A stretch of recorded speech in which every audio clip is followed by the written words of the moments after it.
Are we on? Not yet. Bingo. So we're trying something new this evening. We are live streaming to YouTube rather Nice. than recording. And obviously we'll have that. All right. So we're on. That I wouldn't have said it. All right. Welcome, everybody, to the November 19th, 2025 meeting for the NRPC full MPO meeting. We will call the meeting to order at 7:02. Uh-oh, feedback. Uh-oh. Little delayed. Handing this to you.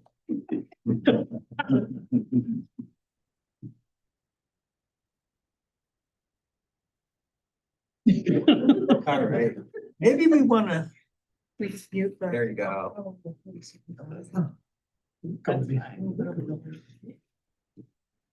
What do you think? Is it ready? Trying to experiment? Oh. Okay, let's do that just.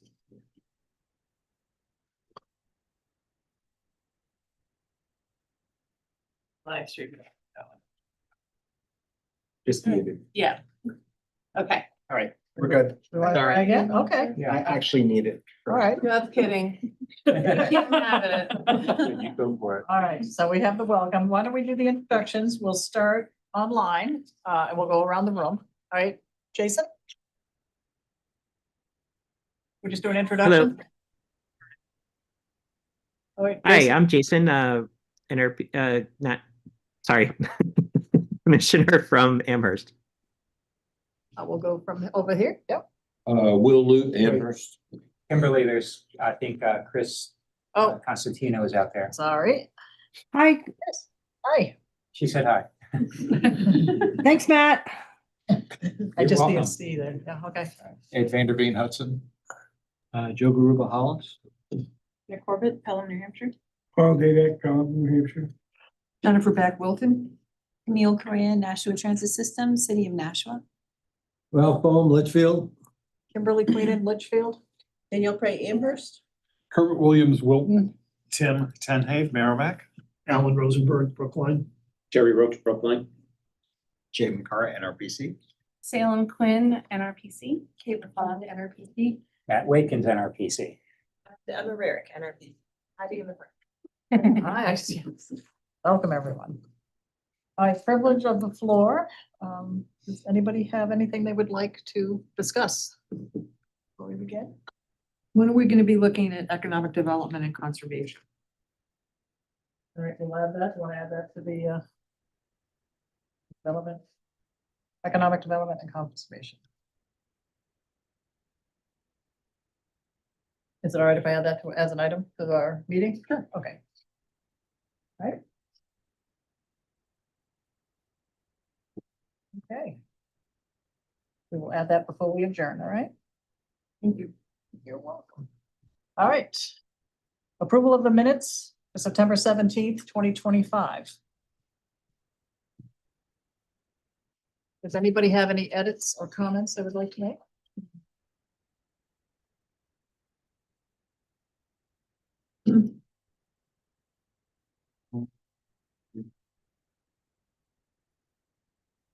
Just for consistency, Yes. page 2, number 6, the very bottom. We have in the last two sentences, House and Senate, once they're capitalized, once they're not. We want to be consistent.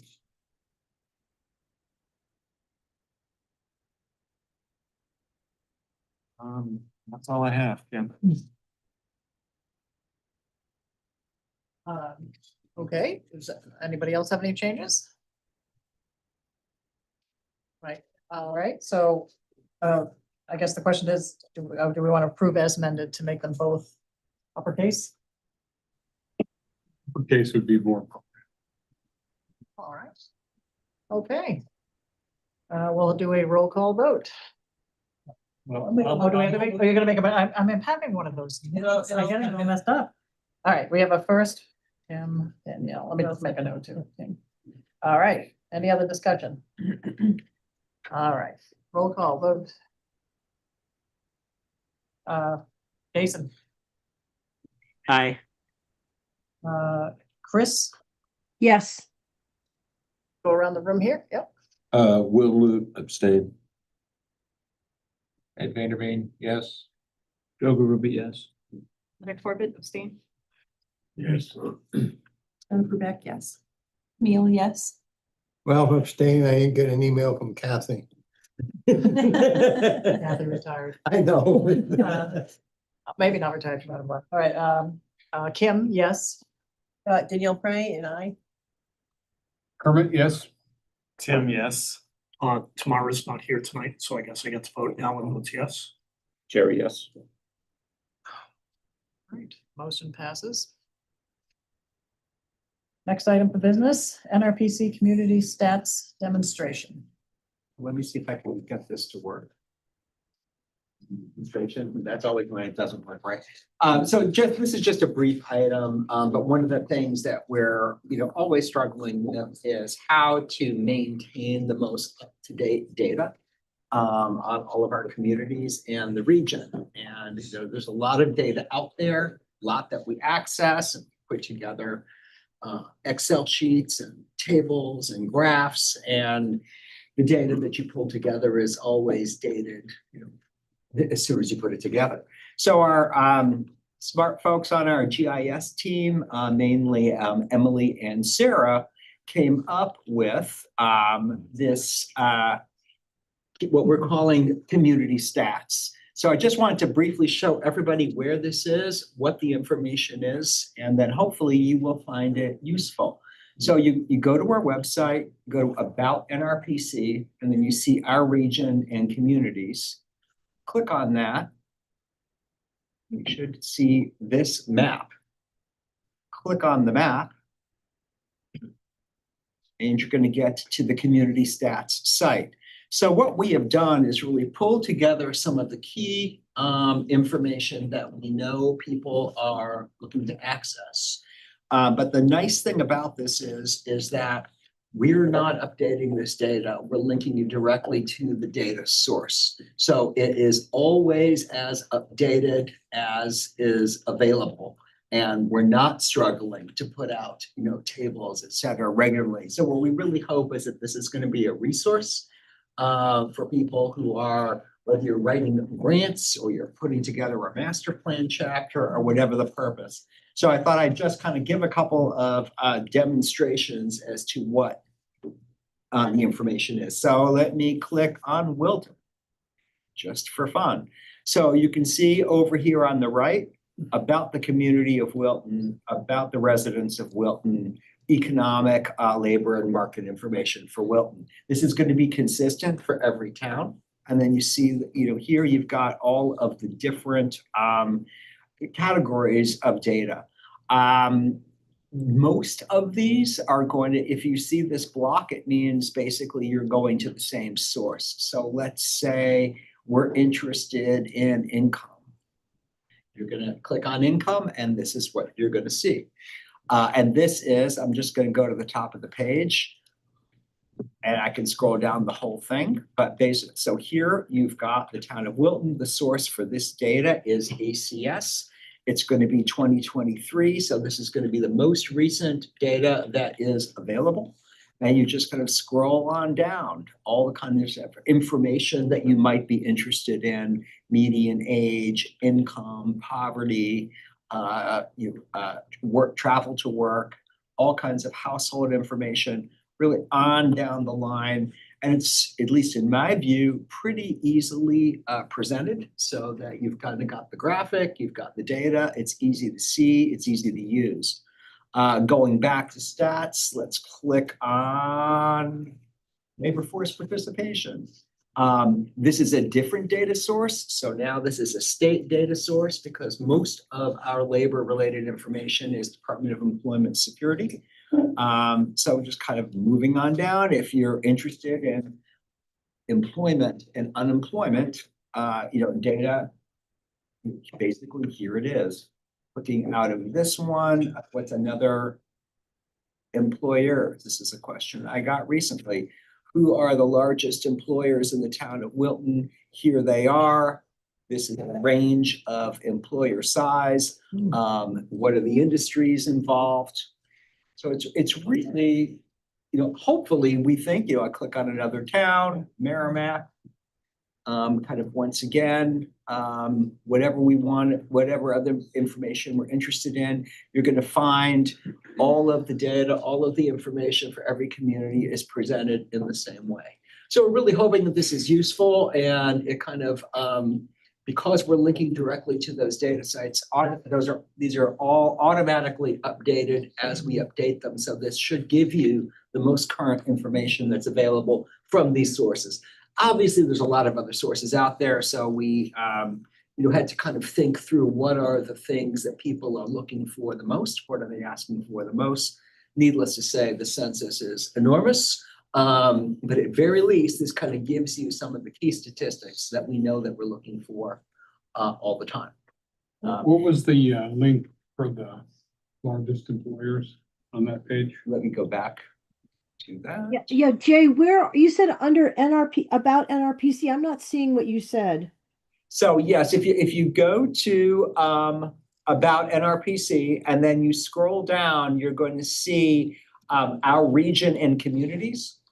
Oh, yeah, okay. So, and then you'll see a map. Just click on the map anywhere on the map and it'll take you to the site. Oh, there's the map. Okay, got to scroll down.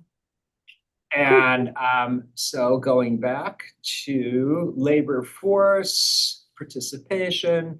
So this takes us to Granite Stats, which is from New Hampshire Department of Employment Security.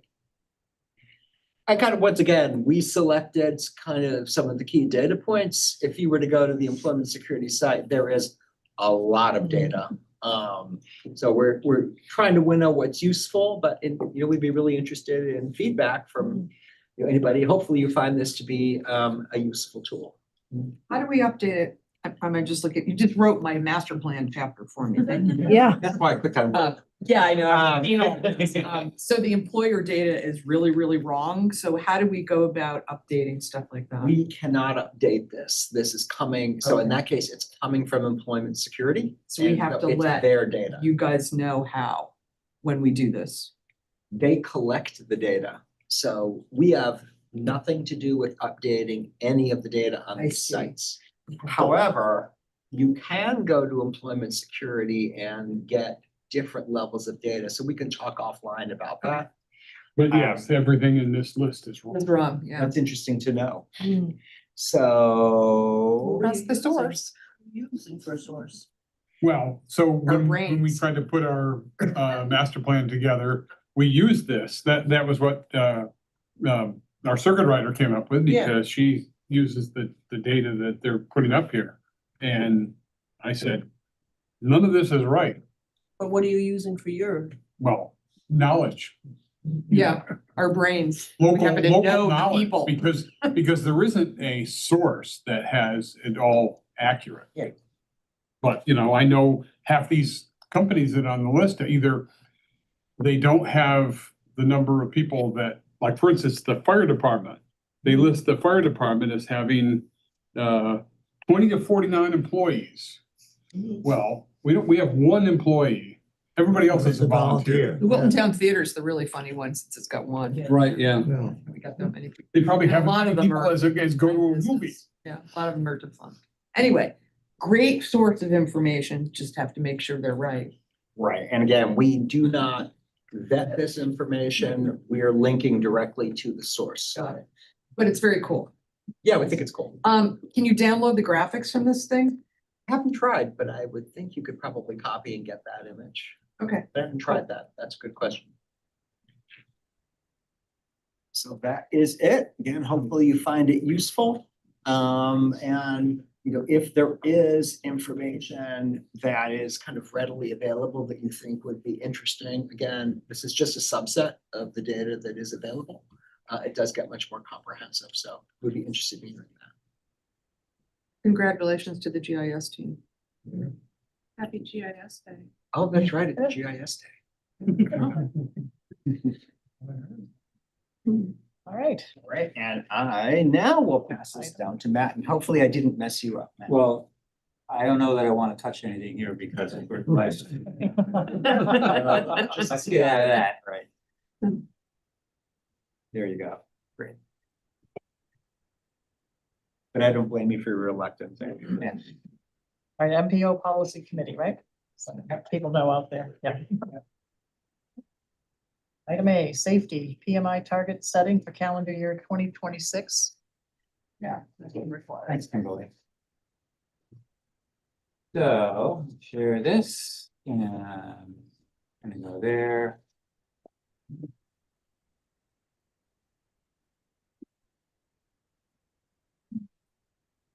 So, so we're gonna be talking about next year's calendar year 2026 highway safety performance targets. We're required to do this. We do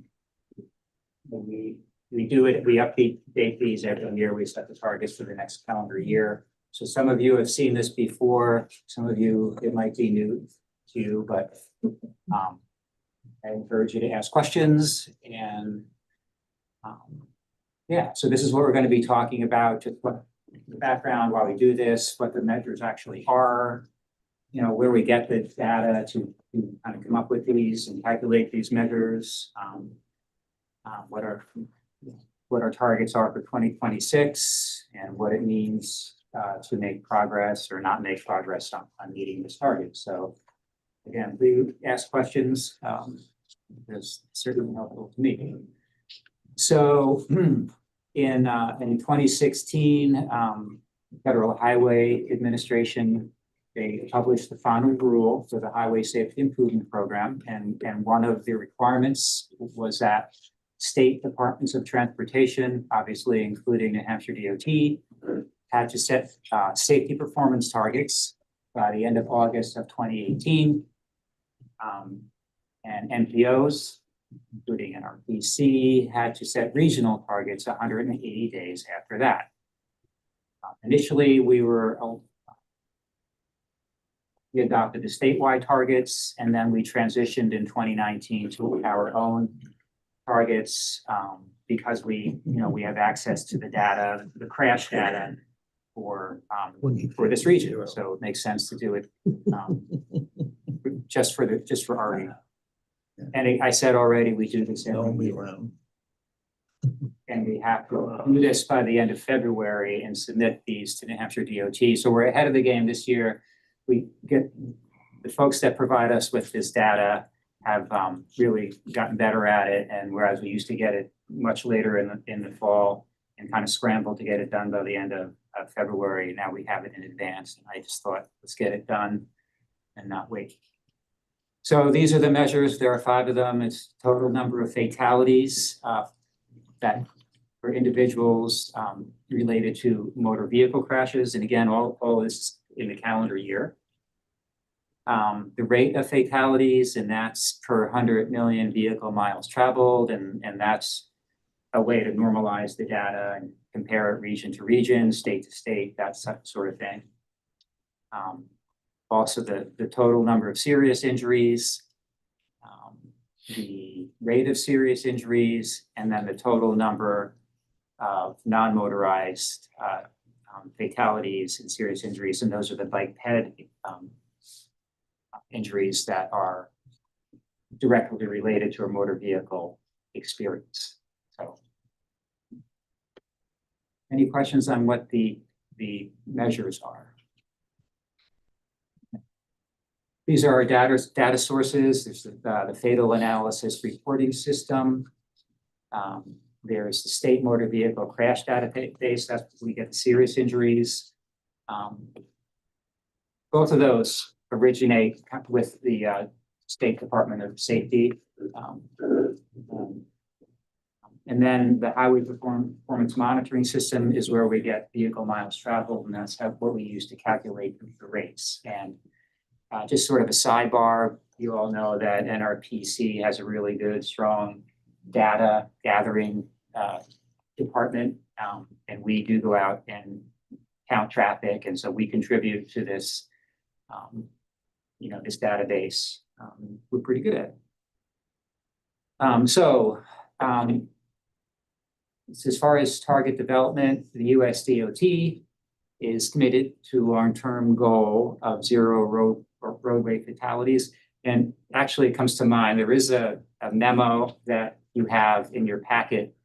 This presentation generally follows that memo. One thing that is different, the summary table for all the stuff I'm going to be talking about is at the front of your memo, and this presentation is towards the end.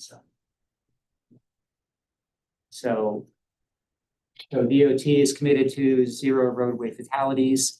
The bipartisan infrastructure law, the IIJA, added 2 long-range goals, and that was under the Safe Streets and Roads for All grant program. And that goal, or those 2 goals, are a 50% reduction in fatalities by 2035 and 0 fatalities by 2050. You might recall that NRPC collaborated with the other MPOs in the state to get a grant to create safety action plans for each of the regions. And we participated, and the goal, one of the goals of our action plan is 0 fatalities. Or is that goal of 50% reduction, 0 fatalities in 2050. So our policy is, the current policy is to prevent traffic-related deaths and significant injuries, and do that by emphasizing statewide, a system-wide approach. Also, our policy is ensure that it's data-driven and achievable. And then we really should be thinking about, and I'm proposing here in the course of the discussion here, that our policy should also be to strive for that 50% reduction by 2035 and 0 fatalities and injuries by 2050. So here's our existing methodology for developing our targets. And I'll show you how we calculate these in a minute. From those data sources I was just talking about, we calculate the 5-year moving average for fatalities or for crashes and the long-term trend. And our policy is to adopt whichever of those is lower. That's usually our target following year. What we're proposing is, based on that additional measure, that we compare the 5-year moving average to a long-term trend, but then also add in the safety action plan target. And I'll show you how we can calculate that in a second. So we would compare those 3, choose the one that's the least, and that would be our target for the following year. Does that make sense so far? All right. So now, what are our levers for achieving those targets? Right. So how are we actually going to do I it? mean, we're setting numbers, but Right. what are we going to be able to do to meet those numbers? Yeah, that's a good question. Why don't we hold that question for the moment? We'll talk about that. Yeah. Matt, Yeah. in setting the targets, what assumptions were made about autonomous vehicles and what time frame? This data is just the total. It's just raw data. Fatalities, injuries. So we're just trending that data? It's more, well, it would be more, so you're talking about the future. Well, you got it to 2050, that's future. Right. Yep. It's based on history, so it's not addressing what the impact of technology would be in setting the targets, So Yeah. flawed, potentially. therefore flawed. Well, let's talk about that in a minute. Okay. But so, Just- yeah, the data that, Could the be a fatal lever. data and the injury data Difference. is Worse. current data. Better. Yeah, sure. Question, it sounds like an ambitious plan. How is the state police involved? The state police? But being a newbie here, how are they involved? Because I know not in this region, well, just travel on Route 3. How is the state, and that's, I don't know how it would interact with this, Mass, New Hampshire State Police? Because they're gonna be enforcing it. Right. I hope. So, Probably not, they're down 70 officers. Yeah. right, if we're okay, so if we're gonna talk about how we can impact that. You know, how does NRPC set policy to make sure that distracted driving or illegal LED headlights are how do we enforce these rules? It's, you know, maybe we could get a grant at some point and do some sort of outreach and about, you know, safety education, but as far as enforcement, we'd have to, you know, that's up to, we could help encourage it somehow and we can talk about that, about. Yeah, I mean, so there's a couple of things, and I think it gets to Kermit's question also. So what this action is doing is setting the performance targets. And so when we say performance targets, it's how is the transportation system in this region performing? And in theory, and you know, can't necessarily say we do a great job of it, but in theory, we put together projects for the 10-year plan every year. We have a long-range transportation plan in our region. So ideally, what we would be doing is saying, these are our performance measures. We want to reduce fatalities and serious injuries by a certain degree, by a certain year. So to what extent have the transportation improvements that we have proposed, are they designed to achieve a reduction in serious injuries and fatalities? If not, then maybe we should be thinking about that more seriously when we're evaluating and prioritizing our projects. Because it's kind of one of the things that we do is, when we were recommending projects for the 10-year plan, we prioritized and we said, these are our top priorities. So ideally, we would also be looking at all of those through this lens and using these performance targets as part of our criteria. I don't think we've historically done that, at least not formally, but it's something that I really think we should be doing, because if we're serious about reducing serious injuries and fatalities, then we have to think about it in the projects that we're putting forward. And that's really where we have an ability to influence. We're not a policing entity, so we have no ability to address that side of it. But we do have Excuse me, Jay. Yeah. Salem, can you admit Chris, Oh, she bumped out. someone?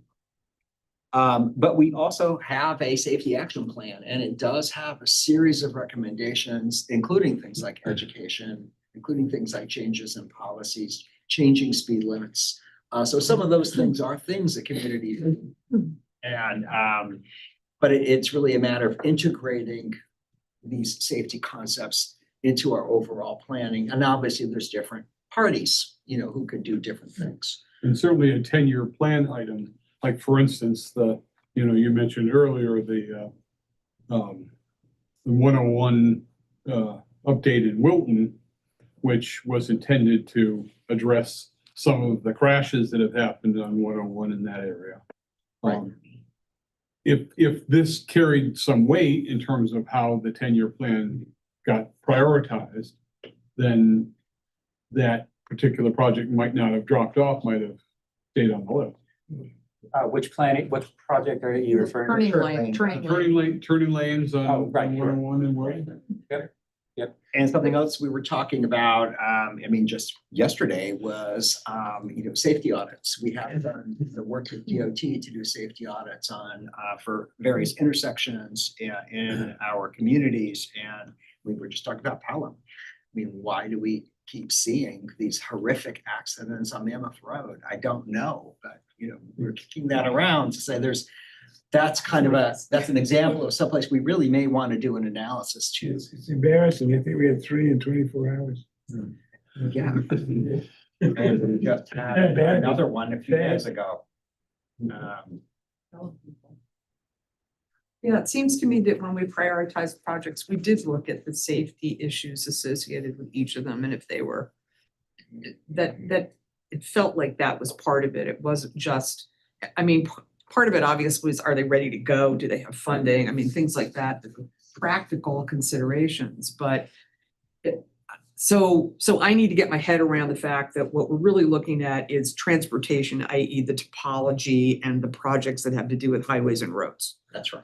Not the bigger picture that would actually, and we probably should put some caveat, if you haven't already, Matt, we haven't let you get to it, into this plan that says this is all dependent on a number of other risks and dependencies that have nothing to do with what this commission actually has control over or prioritizes or looks for funding.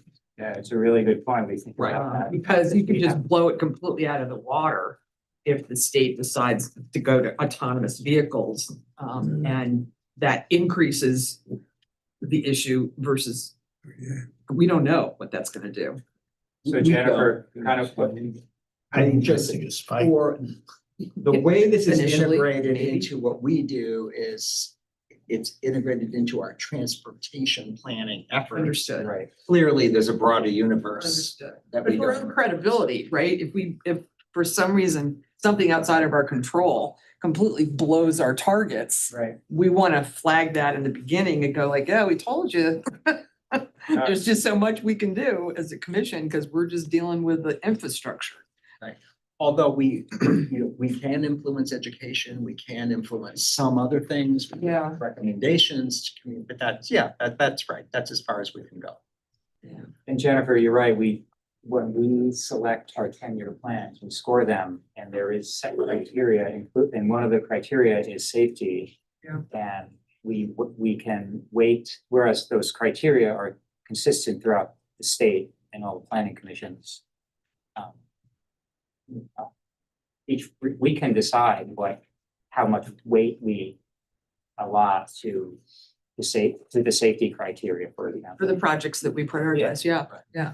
And one of the advantages now of having our safety action plan is it does provide a series of interventions that are shown to be effective in certain circumstances. And I think that's the important thing is it's not just, it shouldn't just be a coin toss of it does it make it safer?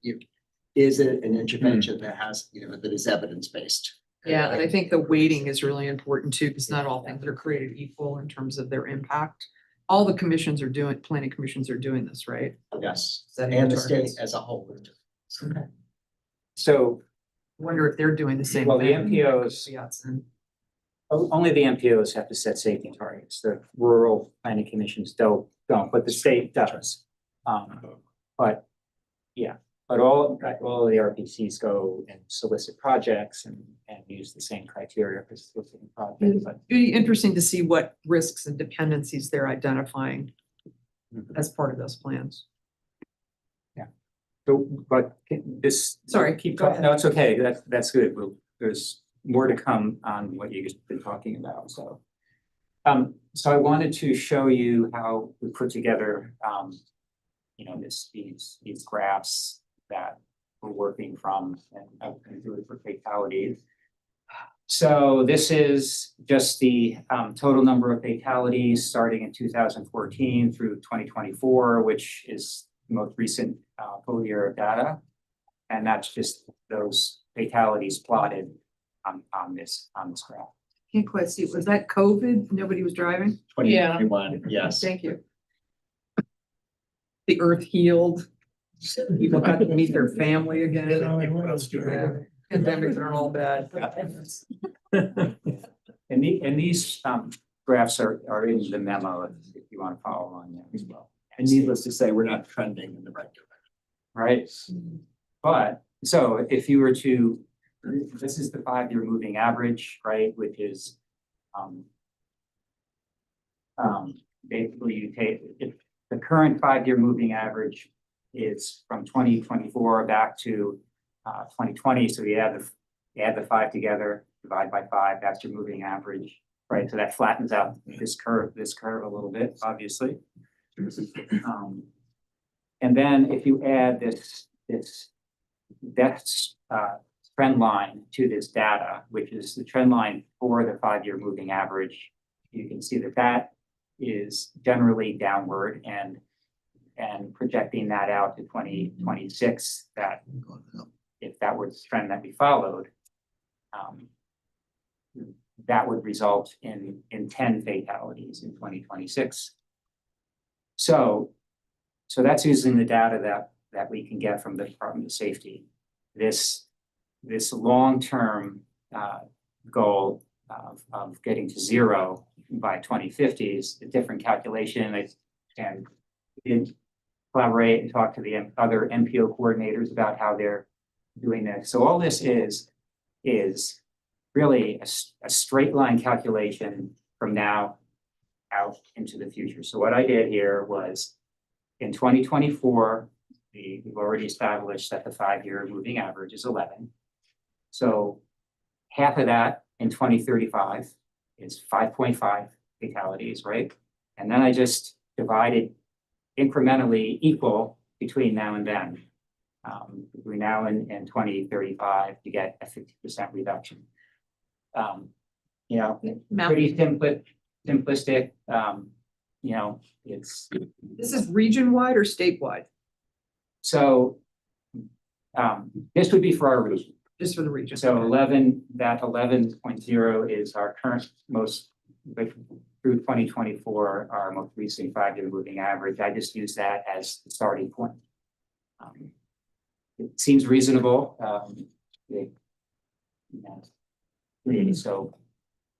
So if using that methodology, it's simple math, that projects out to 2026, that's a fatality rate, or not a rate, a number of fatalities of 10. So getting back to our graph, I added that.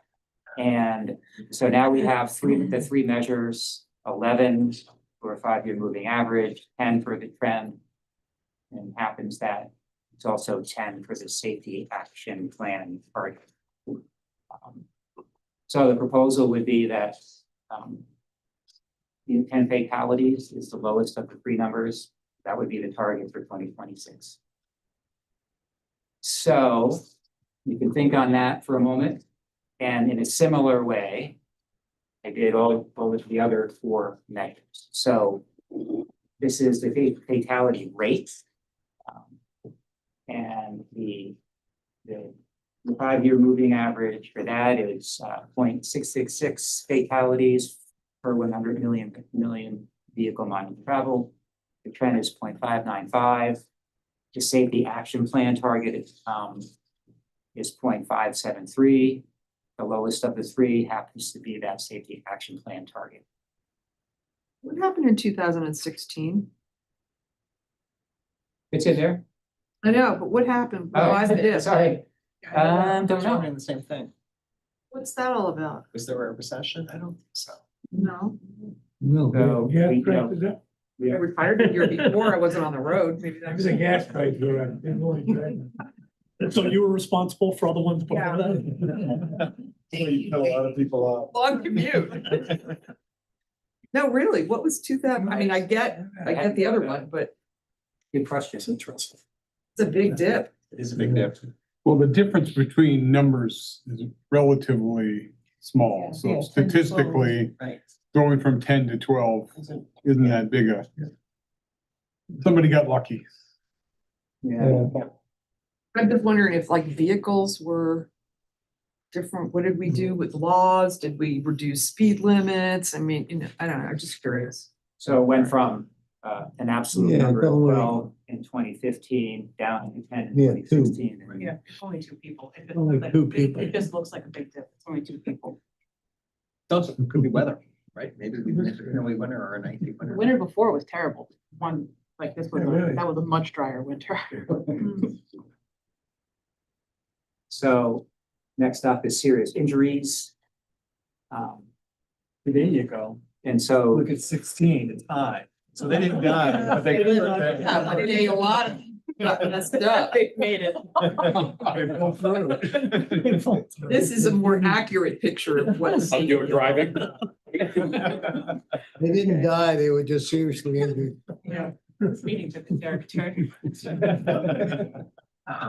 Yeah, so in 2020, well, so the most recent 5-year average was 58.6 serious injuries.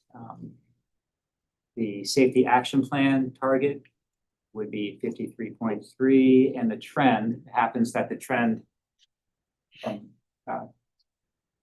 since 2014 projects out to 48.9 serious injuries. So that would be the target we would choose based on this methodology for serious injuries. And then the serious injury rate, again, the trend is the lowest of the three. And that is 2.911 serious injuries per 100 million vehicle miles traveled. And then the last target is bike ped fatalities and serious injuries. You can see that this is an encouraging trend. We are moving average with 4.6 through 2024. And the trend is 3.9 if that trend continued. So it seems like we're doing okay with bike ped injuries and fatalities over the last few years. Almost a 3-foot rule instigated. The trend anyway, we did go up. That 6 in 2024 was 3 fatalities and 3 serious injuries. So this summarizes all of that information. And I highlighted in yellow what those targets would be. Does anybody have any questions about that, or yeah, Paul? This is the region, right? Yeah. Yeah. Is there any focus on specific roads in the region where most of the fatalities were? Are they spread over the region? So in our safety action plan, that shows hot spots, and it also shows a high injury network. And 101 is high. There's a lot of injuries, of course, in kind of along the routes that go through the more populated areas, right? There's more traffic, I guess. But I think a next step after this would be a more detailed analysis of where these crashes are actually happening. So, yeah. For the bike ped, what was the 3-foot rule adopted state? When was the 3-foot? It's quite a while ago. It was quite a while ago. Yeah. Or 2014. Well, I know it was it existed when our office was in Merrimack. So whenever we moved there, I know that I remember it being. So we wouldn't see it on any effect on these. Are there more bikes on the road now?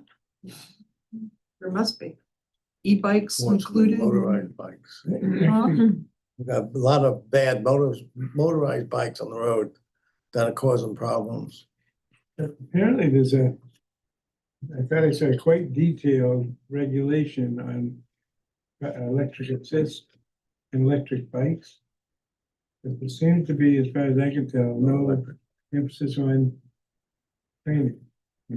Because I ride a bicycle, I ride on the trails now, but I was riding the Nashua Trail the other day, and 2 adults, not kids, went by with full electric. This wasn't on the road. They passed us, didn't say anything, didn't do anything. If we had moved just that far away, we would have been run over. So I don't know how to, it's education. And I don't know, I know amongst the people I know, a lot of people won't ride on the roads. It's just too dangerous. Were they wearing helmets? Oh, absolutely. You know what the problem is though, this? While they're on a motorized bike on a trail, they're on their phones. That's a conundrum. I have no idea why you'd want to ride an electric bike. And then when I see children and young adults riding, I almost hit one in Nashua.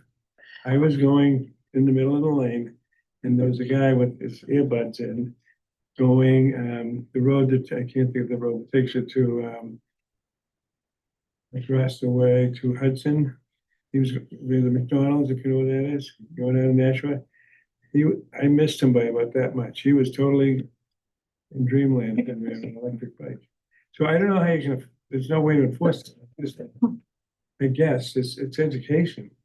Well, it's tough to enforce. I mean, it is an issue. You know, we certainly hear about it. I will say, Emma or Matt, correct me if I'm wrong, but I do believe that on a number of our trails where they used federal money, motorized vehicles are prohibited, and that includes, to the best of my knowledge, that includes But electric. as I always tell my wife, there's speed limits too. Yeah, I don't know what the answer to that is, but it's becoming, I think if you go electric assist or full electric on the road or on trails, it's becoming more, it's not gonna be fatality, hopefully not fatalities, but somebody's gonna get hurt.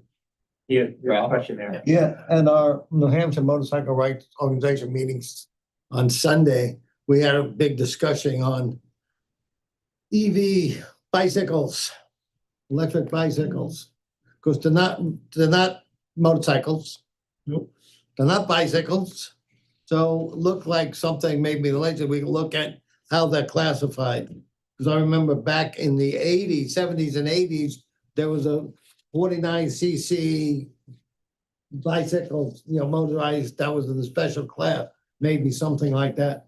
And also electric vehicle, I mean, coming out of that meeting there on South Beach Street, there was a little four-wheeler like a, no, I mean, little tiny wheels like a wheelchair type thing, but electric, just going down the highway. I mean, like it was a car, you know, so yeah, there's going to be some problems coming with the electric vehicles. I mean, the small vehicles, and nobody knows how to characterize them yet. So, And that's a big problem. so the electric bicycles, there's some, and I'm not exactly sure where the legislation stands. But so electric bicycles, they're at different levels. Some of them, they're electric assisted. You have to pedal and they help you get the rest of the way, right? One is assist. Class 2 is no assist, but less than so many miles per Right. hour. Class 3 is what, 20, up to 28 miles an hour. Yeah, and there's, I don't know exactly where the legislation stands right now to limit those unlimited speed e-bikes on rail trails, for example.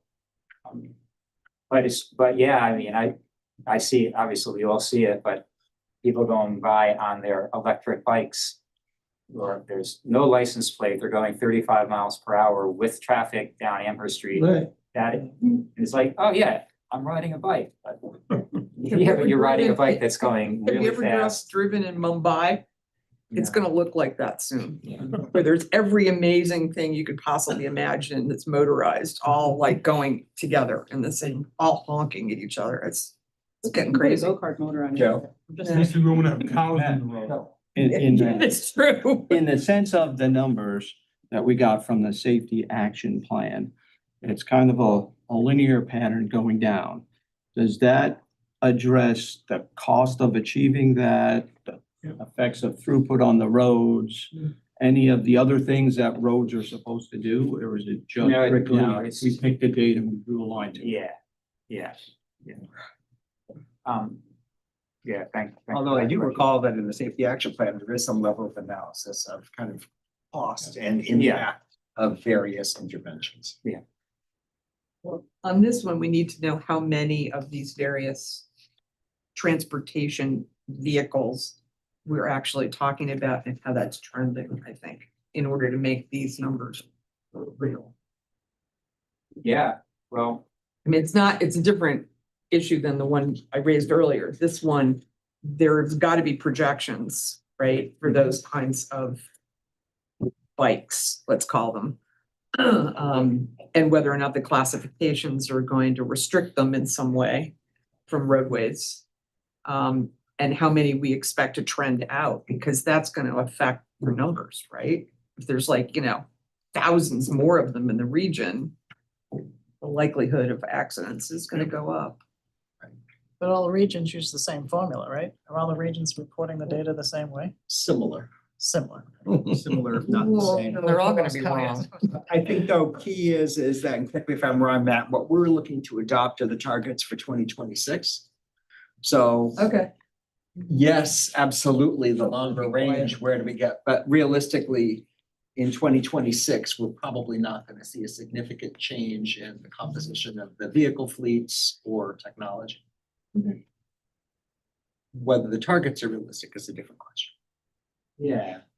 And I did take a look back at how we fared since 2019, comparing the targets we've been setting these targets since 2019, right? So now we had the targets, we knew what actually happened. And so the blue were the actual fatalities, the 5-year 5-year average. And then the green, right, was the target. So in 2019 and 2020, you can see that we actually did better than our targets, right? And 2021, we did not. Our actual fatalities were higher than our target. 2022, we were back doing well. And then in 23 and 24, we're back not meeting our target. So this would be something that we would have when Jay was referring to our planning documents. When we look at how we're performing, we probably want to talk about this and then explain how we're working to make things better. Although in fairness, again, that's the 5-year moving average. I think for 2024, it was 14 fatalities. What?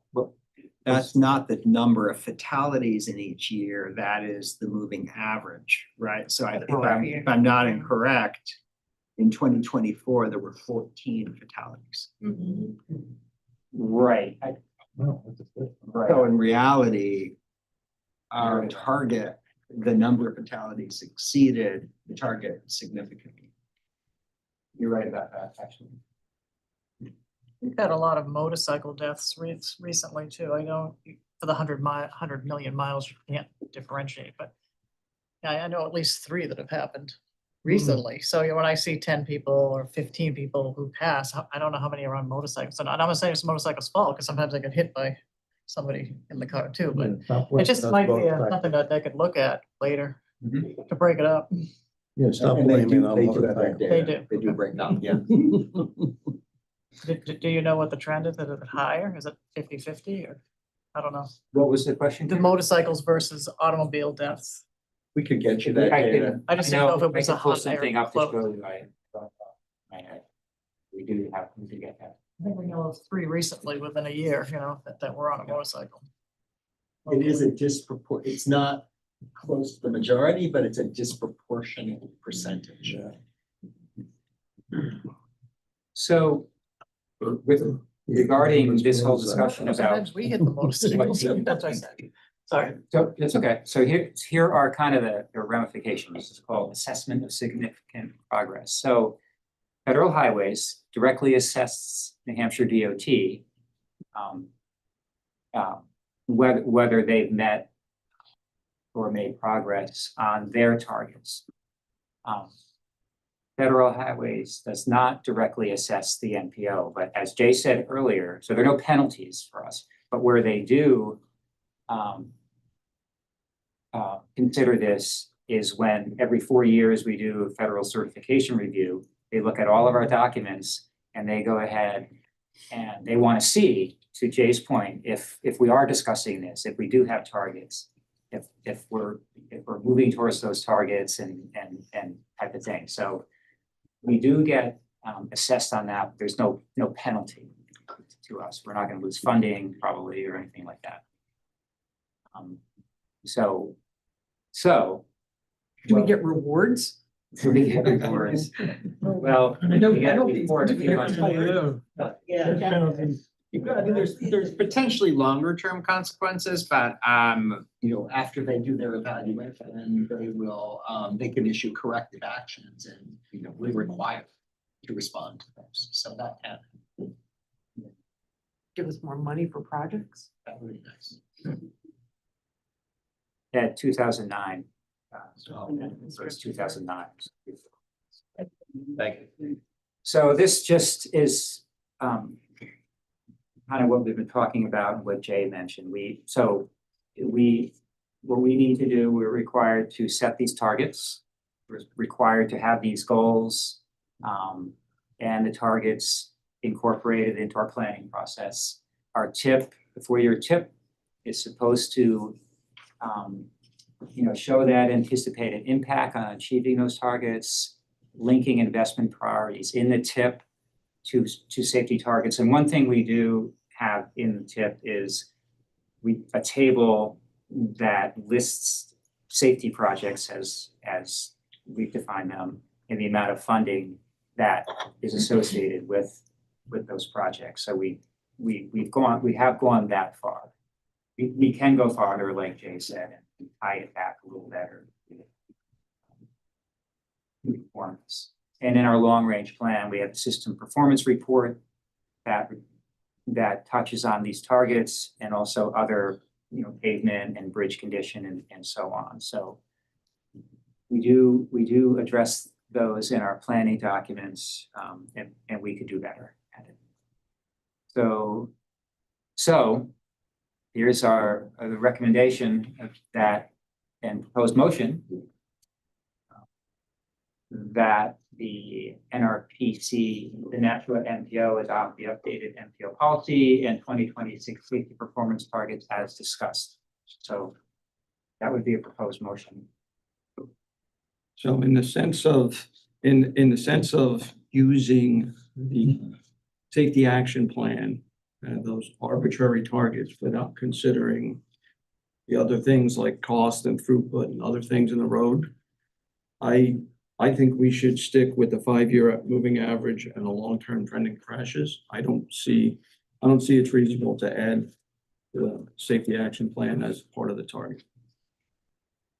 So I would actually make the motion that we adopt the MPO policy using the existing methodology, which is 5-year moving average and long-term trend in crashes. So that's the formal motion right there. Making a motion. Yeah. Okay. Do I hear a second? In approval for discussion, do I have a second? But another amendment.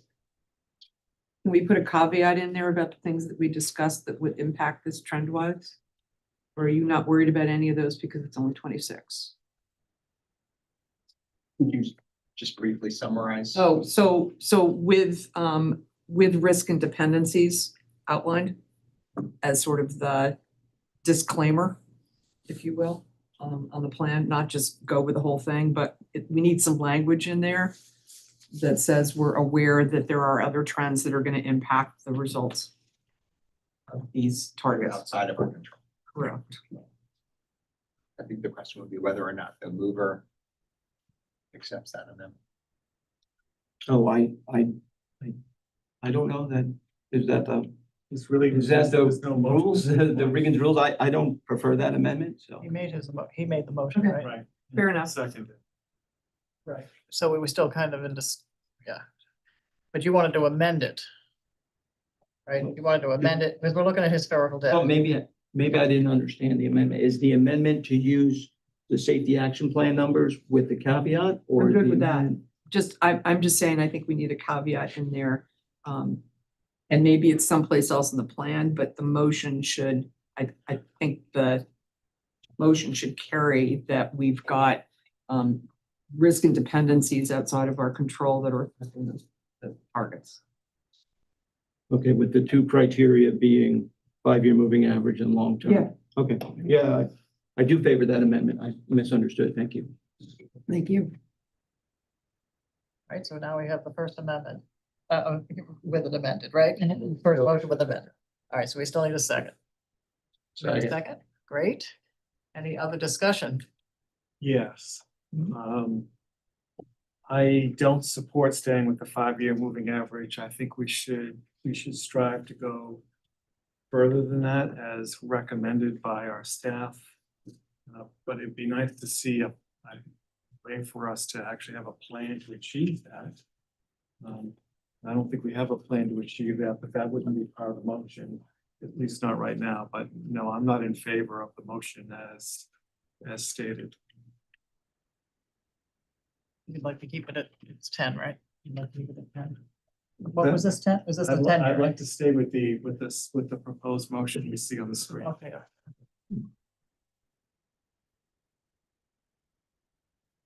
Okay, so we have a first. We had a second, and then we had discussion. Yep. All right, is there any other discussion? All right, so why don't we then take a vote on the motion that's on the floor? Why don't we go around the room first, not to put Jason on the spot?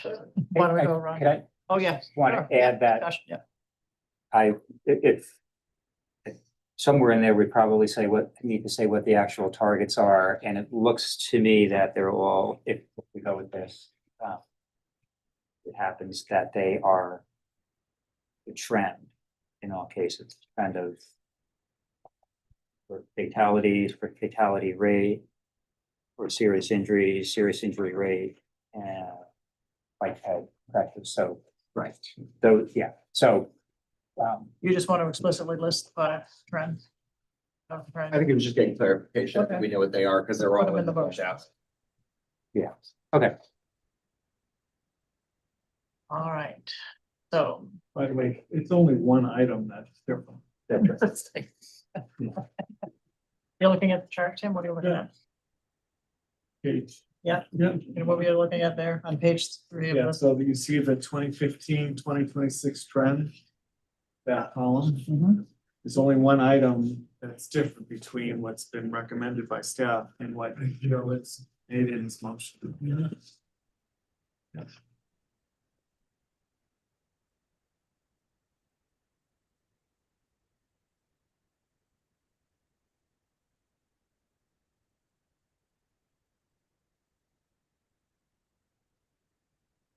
All right, so any other discussion?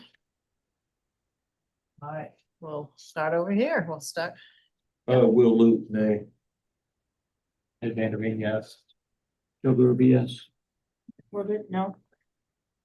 No, Jennifer, yes. Camille, yes. No. Yes. I'm saying no. no, Tim is now. Alan, no. Jervis, no. Jason, Yes. you might be on mute. Yes. Did you hear me? Yep, Yeah. yes, and then Chris?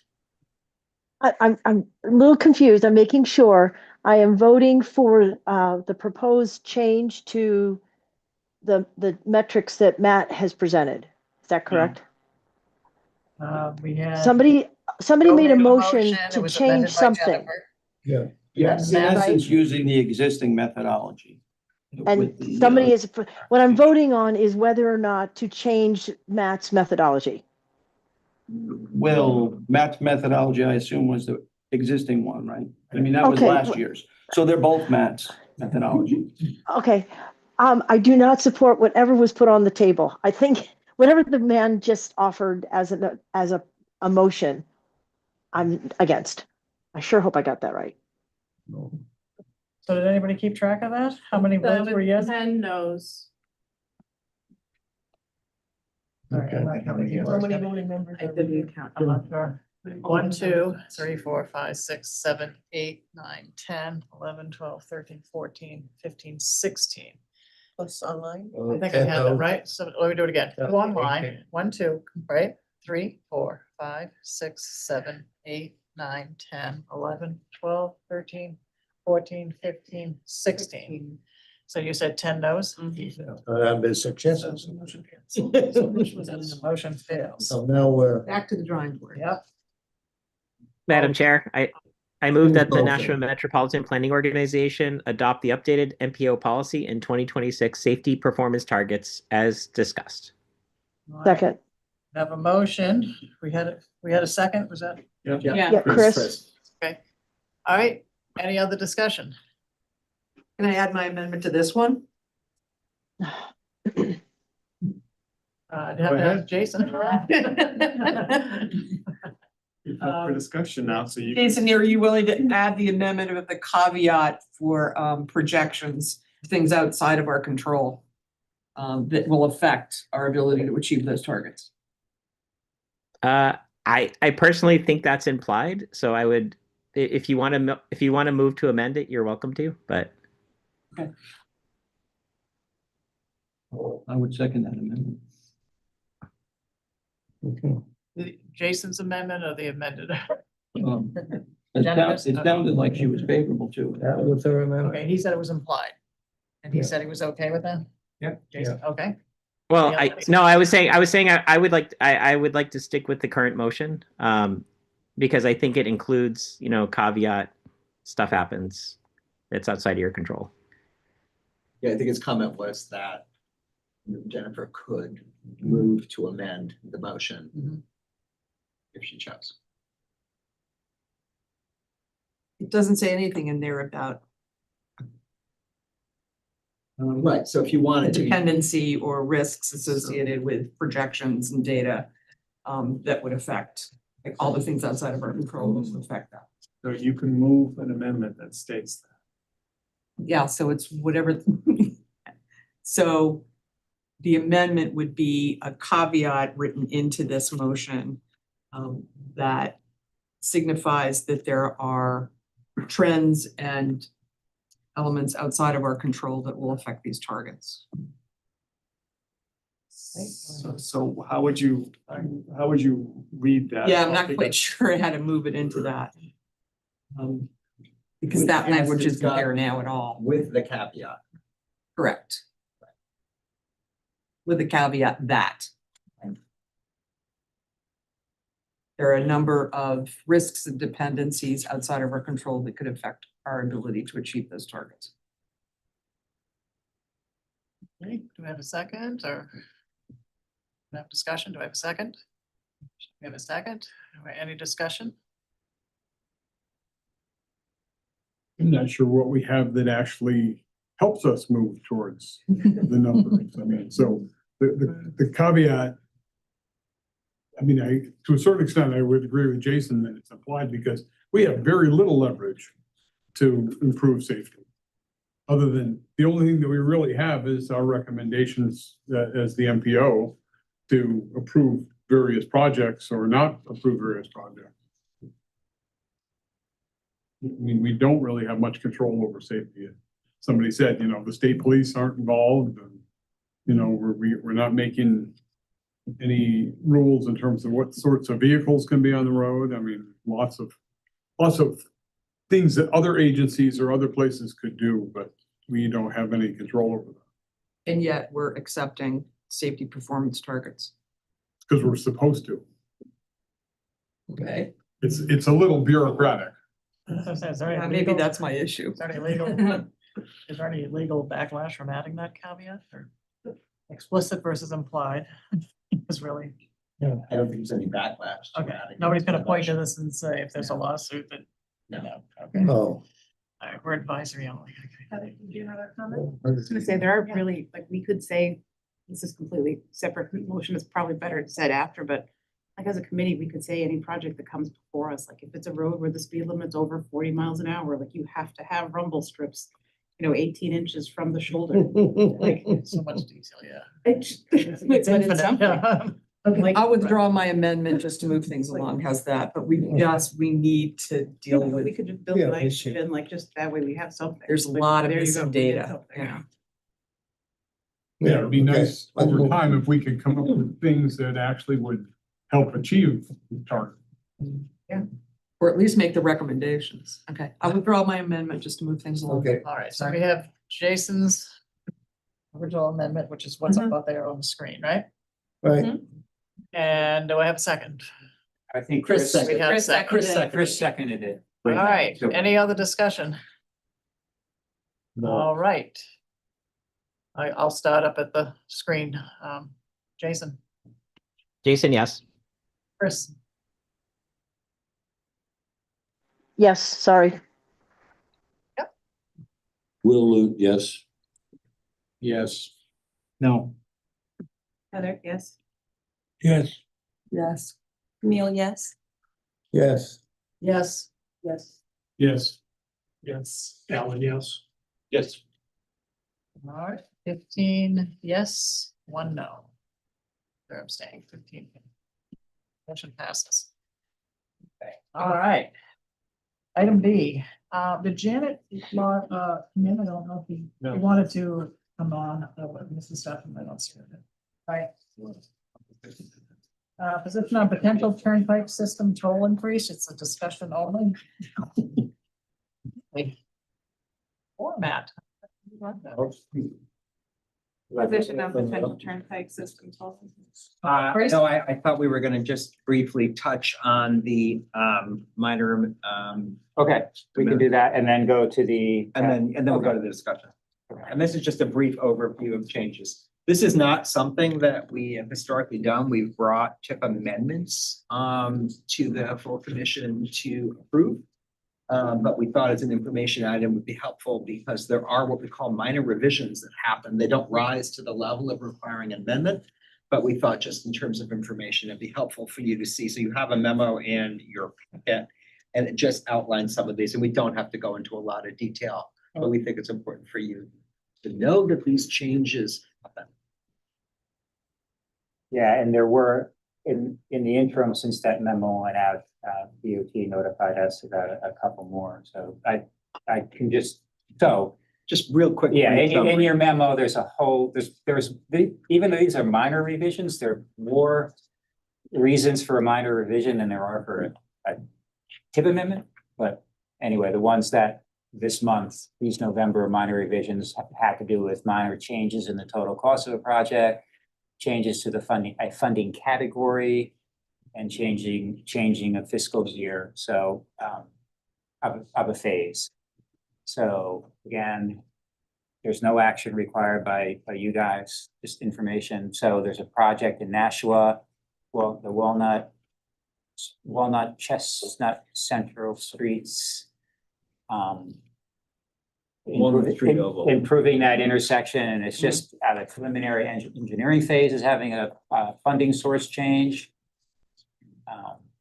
And the construction phase is moving from 2026 to 2027, no change in the total cost estimate.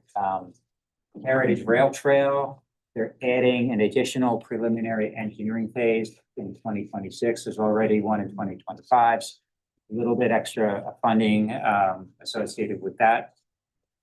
Not enough to trigger a revision.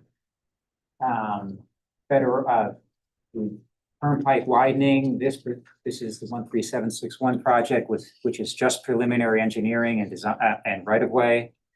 A kind of a catch-all. They're adjusting the funding in the PE, funding the right of way.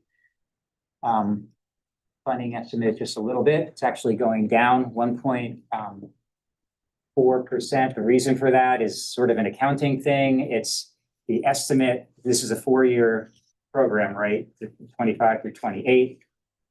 This estimate was done in the fiscal year 2026. So instead of 4 years of inflation, there's 3 years. So you actually the inflation goes down. This is the B project, which is also the Everett Turnpike, the bridges in Merrimack over on Wire Road and Babusick Lake Road. They're adjusting funding in 26, 27, and 28 by up 4.6%. And that's the result of updated quantities and prices. And again, that's below the threshold for an amendment.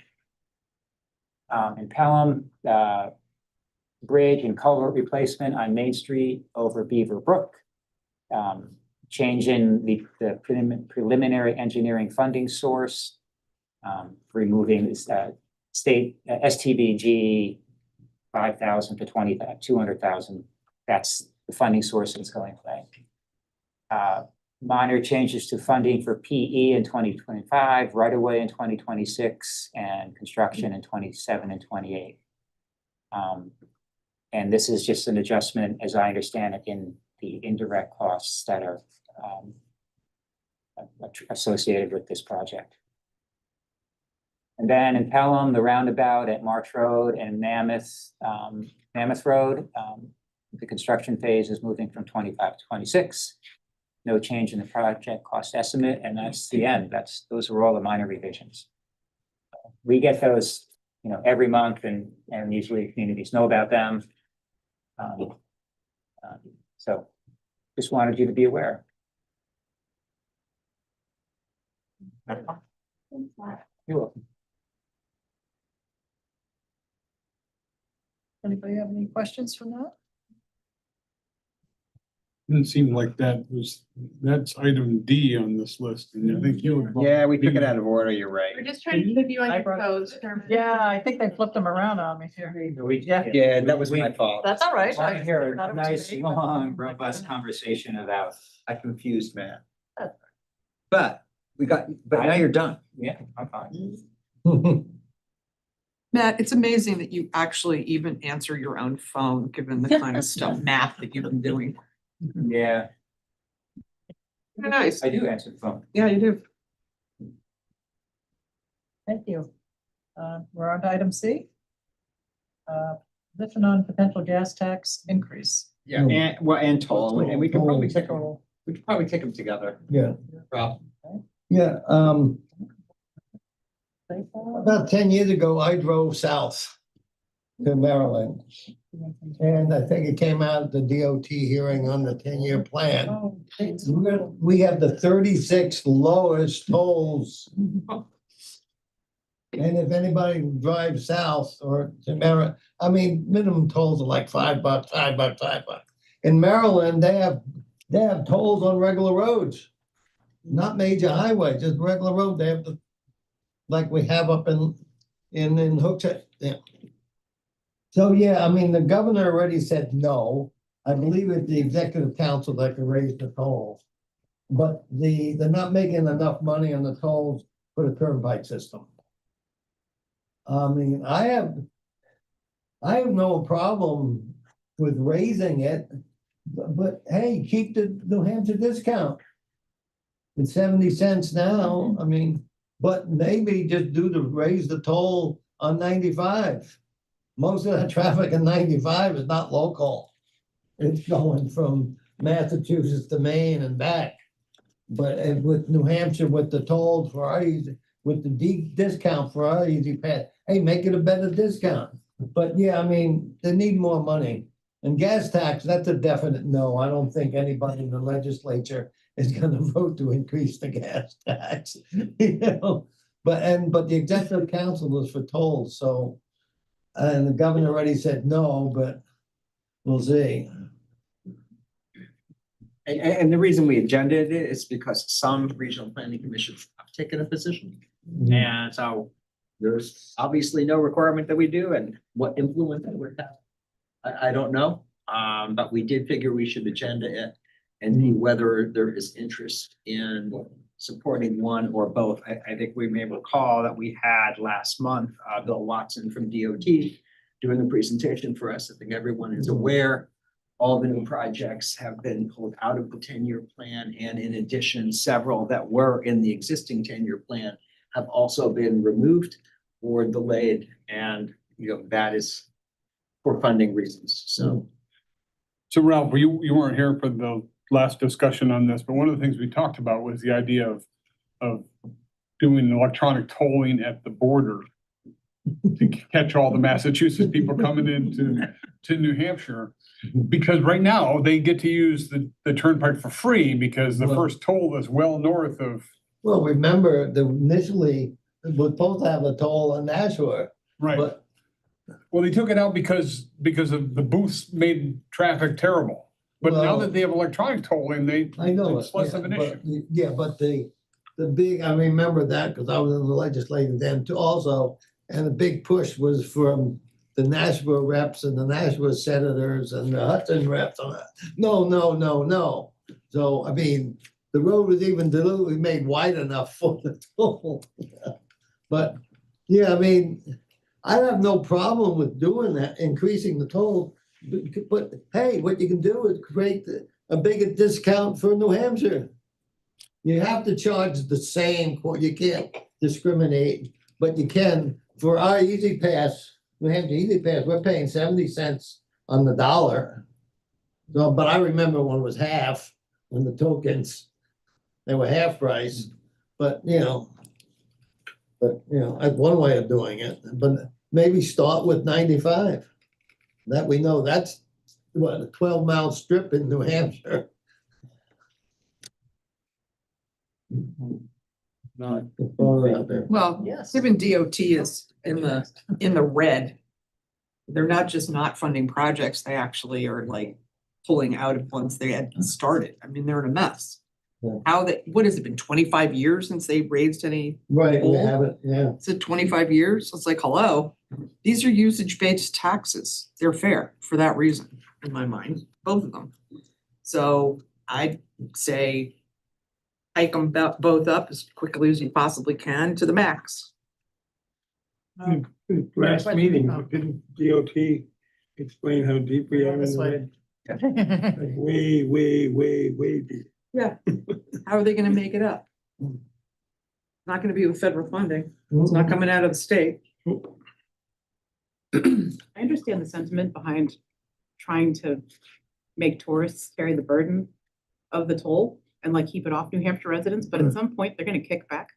We've got a lot of people driving south and crossing into Boston, and we are on borrowed time until they swing back. Well, I think they've already talked about doing that, you know. Yeah, so I would New be- Hampshire does it, we're gonna. Right, I would just be, because Southbound. we're already doing it in Massachusetts.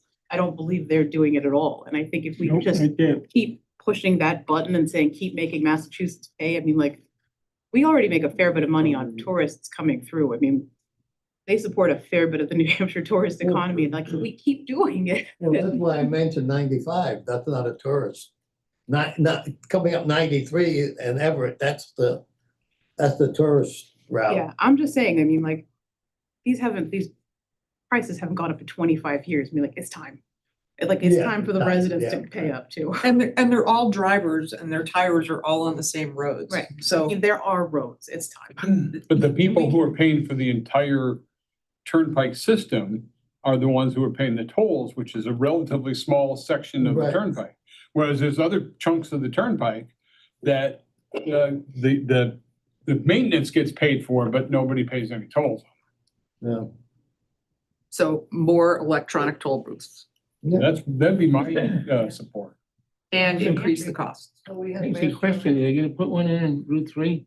Doing some construction in the center line. There are no new toll booths that I'm aware of that are proposed. No. All right, Joe had his hand up. so, just in the sense of tolls, especially electronic tolls, I very much have privacy concerns with those, so I certainly wouldn't want to see those as the solution. And we just went through the process of removing the toll, I think it's exit 10, maybe on Everett Turnpike a couple of Yes. years ago. Yeah. So, I would favor getting rid of the tolls. I don't want to see that. If there's funding needed for the roads, I'd rather they didn't come from tolls. Somebody said 25 years it hasn't increased. I think there's something called inflation. It's Really? increased in the last 25 years. Well, I mean, right now, there's two separate pots, if you will. The turnpike system is a closed system and it is 100% toll funded. And those revenues can't be used anywhere else. And federal funds in New Hampshire that we get in gas tax money is not used on the turnpike system. So changing that would be, it's certainly possible, but that would take significant legislative action to eliminate that source of revenue.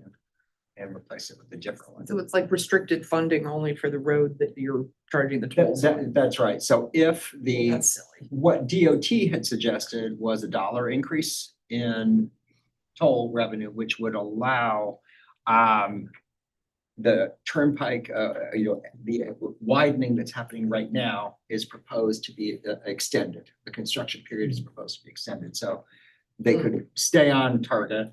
They could do exits 6 and 7 in Manchester, which had been previously in the 10-year plan, then removed in this proposal. And they could extend the turnpike system to allow them to do Bow Concord. So that's not necessarily what the commission needs to support, but what was thrown out was $1. And with that increase, New Hampshire would still be 26 out of 32 for lowest toll rate per mile. Currently, New Hampshire is at 32. Increasing toll revenue would not bring any other project back into the 10-year plan. That would require a gas tax increase. Unless they changed the rule around that and said they're collecting the money to be able to spread out over the priority projects. That would be a significant legislative change. Yes, because it was federally funded that way, this whole, Yeah, I don't see that happening. And you mentioned on the privacy issue, it is illegal in New Hampshire to save any information going through the tolls using your Easy Pass. The only way they're gonna get your information, if you don't pay the toll, and then they get your license number, then they send you the bill. But So- using your Easy Pass, the state cannot legally hold any of that information. It's illegal to hack people's phone numbers, but there was a huge breach recently, so I don't know that that's your best defense. No.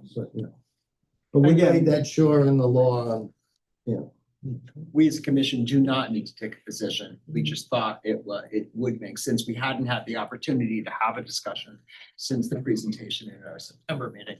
Is that something we want to do or not? And it's purely. Jason's raised his hand raised. Hands up. Hey, Jay, just a quick question. Do we, in our region, do we have any changes to the turnpike system that were delayed because of the most recent changes?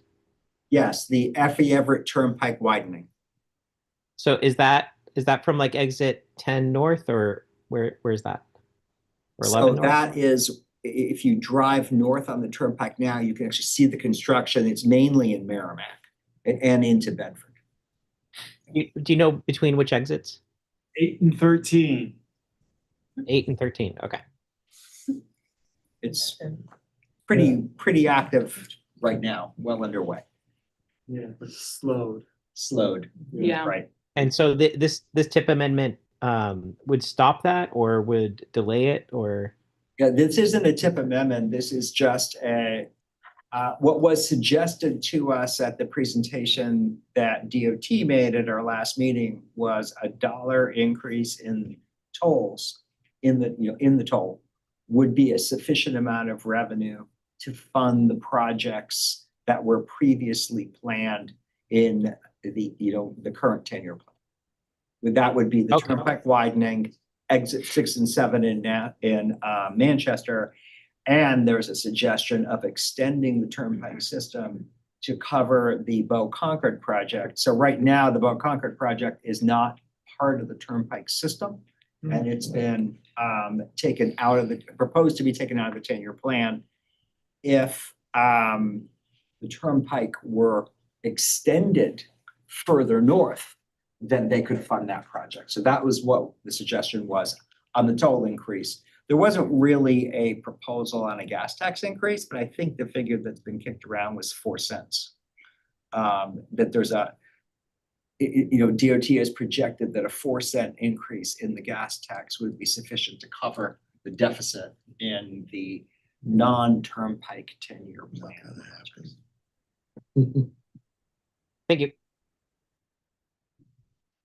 Well, then they should do it. So it's an act of so the executive council can increase tolls. It's the legislature that has to increase gas tax. Right. So the only value, if at all, of the commission taking a position would be advocacy. Obviously, we can't change either of those things. Unless we get the right people to run for office. Advocacy.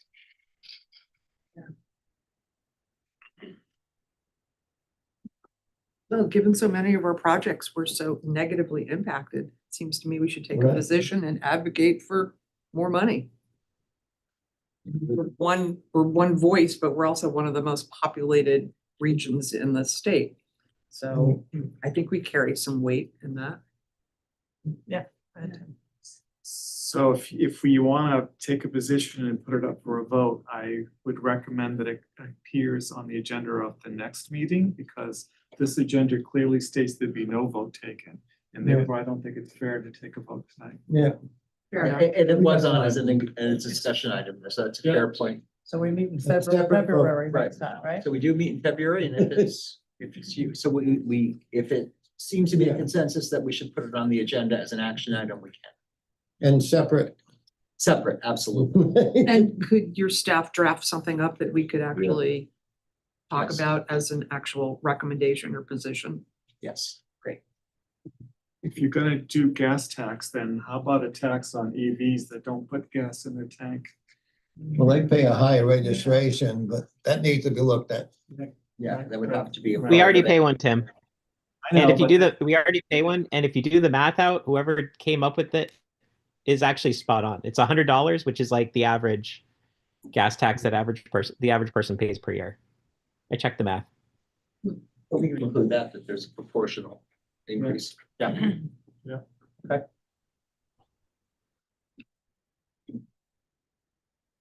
Do you want a motion for that or just on the record? or you want- No, we'll just, we'll put it on the agenda. Next So week. you're Next the month. chair, Tim. No, but I don't know legally. You can decide the agenda. I think we should have a vote that we're gonna move it to the February 2026 meeting. Yes.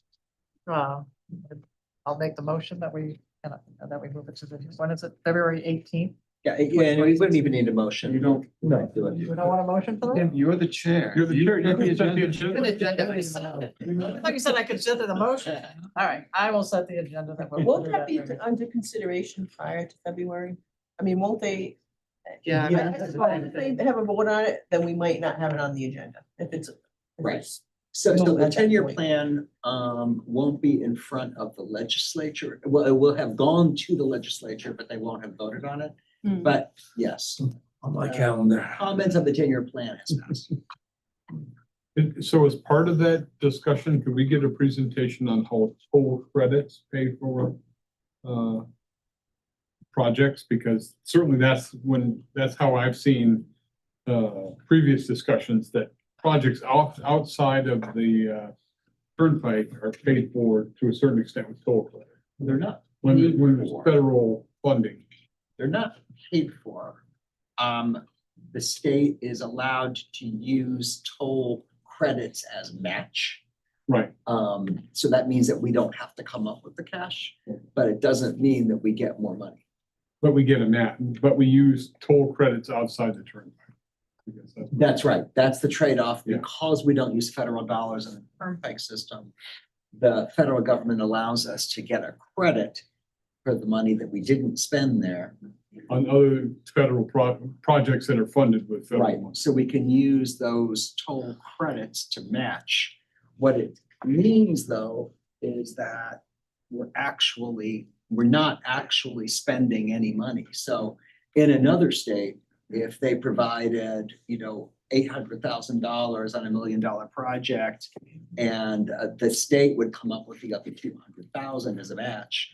In New Hampshire, what it means is there's only $800,000 for the $1 million project. There isn't another, so the state's not coming up with cash, they're coming up with credits.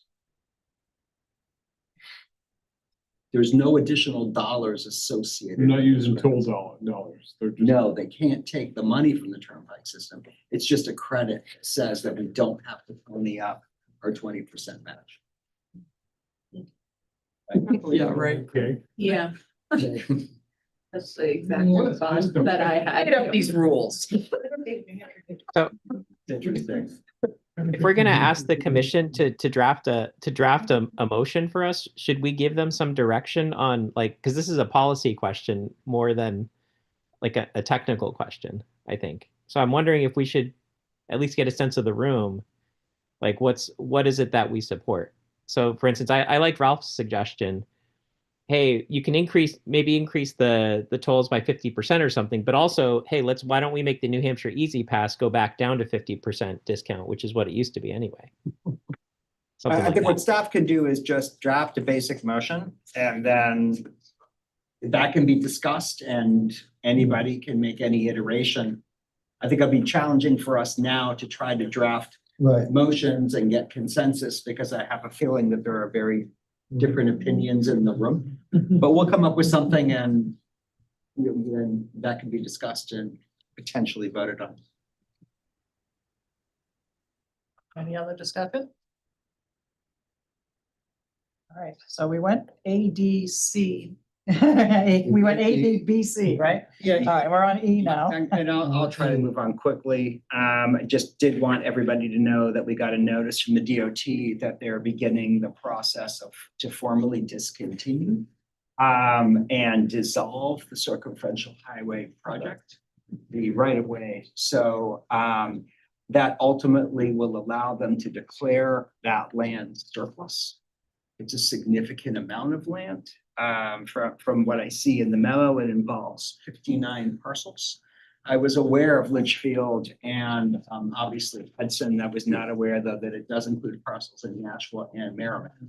So I didn't think they'd purchased the land in Merrimack. So this process is kicking off and it's either obviously going to have a pretty meaningful impact on some of our communities. So more to come. They will be meeting with each of the towns, and the city, and the process is moving forward, but realistically, the circumferential highway is moving forward. So here we are. You heard that from DOT? Yes. Okay. And they will keep us apprised as well. It's a process. It takes time, but where we are. What is the thought on disposing of those 59 parcels? There's a state process that they have to go through. So first they have to get to the point where they declare them surplus. And I'm not an expert on it. My understanding is they go to the towns first, to the communities to see if there's an interest. They will not be giving them away because they use federal money to purchase them. So they will have to pay the federal money back. So these would be properties that would be offered for sale. Hopefully they've appreciated. Yeah. Hopefully. So, and then if the, communities aren't interested in purchasing them, then I think ultimately they auction. Yeah, but some are rights of way, so someone would be purchasing a right of way. Some of them are odd pieces of land for sure. What their values will be questionable. I wouldn't be surprised if some are landlocked and, et cetera. But that'll be the process. That's all I've got for transportation updates. All right. Item 6, other business. So just a few items. I'll try to fly through this also. So the date for the annual forum is going to be Thursday, May 7th, and we will be at LaBelle Winery once again. Hopefully in your packets, you saw, it's the last page. What the executive committee thought is, of course, there have been ideas around what should the topic be for this year, but the thinking was it would be great to engage the full commission to see what your thoughts might be on potential topics. So we included what the topics have been for the last 10 years. With the thinking that generally you kind of want to mix it up a little bit and not necessarily repeat the same topic that you had the year before or prior to that. And then we also provided everyone with the opportunity to vote for what you might think would be what you think would be a good category for this year. And so you've got the opportunity to check any of these boxes on the backside. You could write in something else, leave comments, but if you're interested in giving input as to what our forum topic should be this year. We just ask that you check your box or write your comment and leave this behind with us this evening. Pretty straightforward. Do you want us to just check one, or do you want to put like a top three in order or something? Hopefully put your top three, yeah, any ones that you think might be a good topic, absolutely. Can we suggest a mashup? Yeah, you could. Okay, yeah. It's just really, I mean, any way you want to provide it, and if it's just one, that's okay. If it's three, that's okay. If it's something else that you thought of, go for it. Development and conservation together.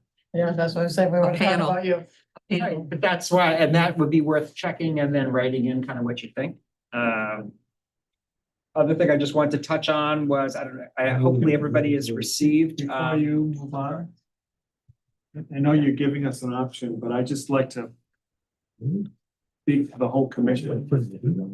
When we developed our statement of strategy, we developed a vision statement and a mission statement. And our vision statement says we are the leader in transportation, land use, and environmental planning for a thriving region in support of its communities and its people. If you look at what we've done over the last few years, we've touched on transportation, we've touched on land use for housing. Why don't we touch on environmental planning? Because that is in our vision statement. That's I'm proposing to all of you. But, and I don't see that on the list, so I wanted to make sure I threw that out. Click. Okay? That's why we have a box that says other. Yep. Comments. Are there other hard copies of this? I have my. Okay. Yes. And we do We're not have, gonna use this? we have some agenda packets back here, so if anybody doesn't have one. You know, we were gonna do a hard copy exercise. And just a couple of other quick updates. So hopefully everybody got a copy of our grant assistance program survey. Going back to our statement of strategy, and one of actually the top issue that was raised was when we did our outreach was assistance in applying for grants. So we've been looking at putting together a grant assistance program to help our communities access grant funds. So help us inform what that might look like. We did do a survey. It went out At the beginning of the month. beginning of the month. So if you haven't filled it out, please do. We will be sending out another reminder. Feel free to forward it to anybody, in your community who you think it would be helpful, and we're closing at the 5th. Yep, Friday, December 5th, it will close. I'll be sending an email tomorrow with a reminder and a link to the survey. If you haven't seen, and for those who have taken it already, thank you.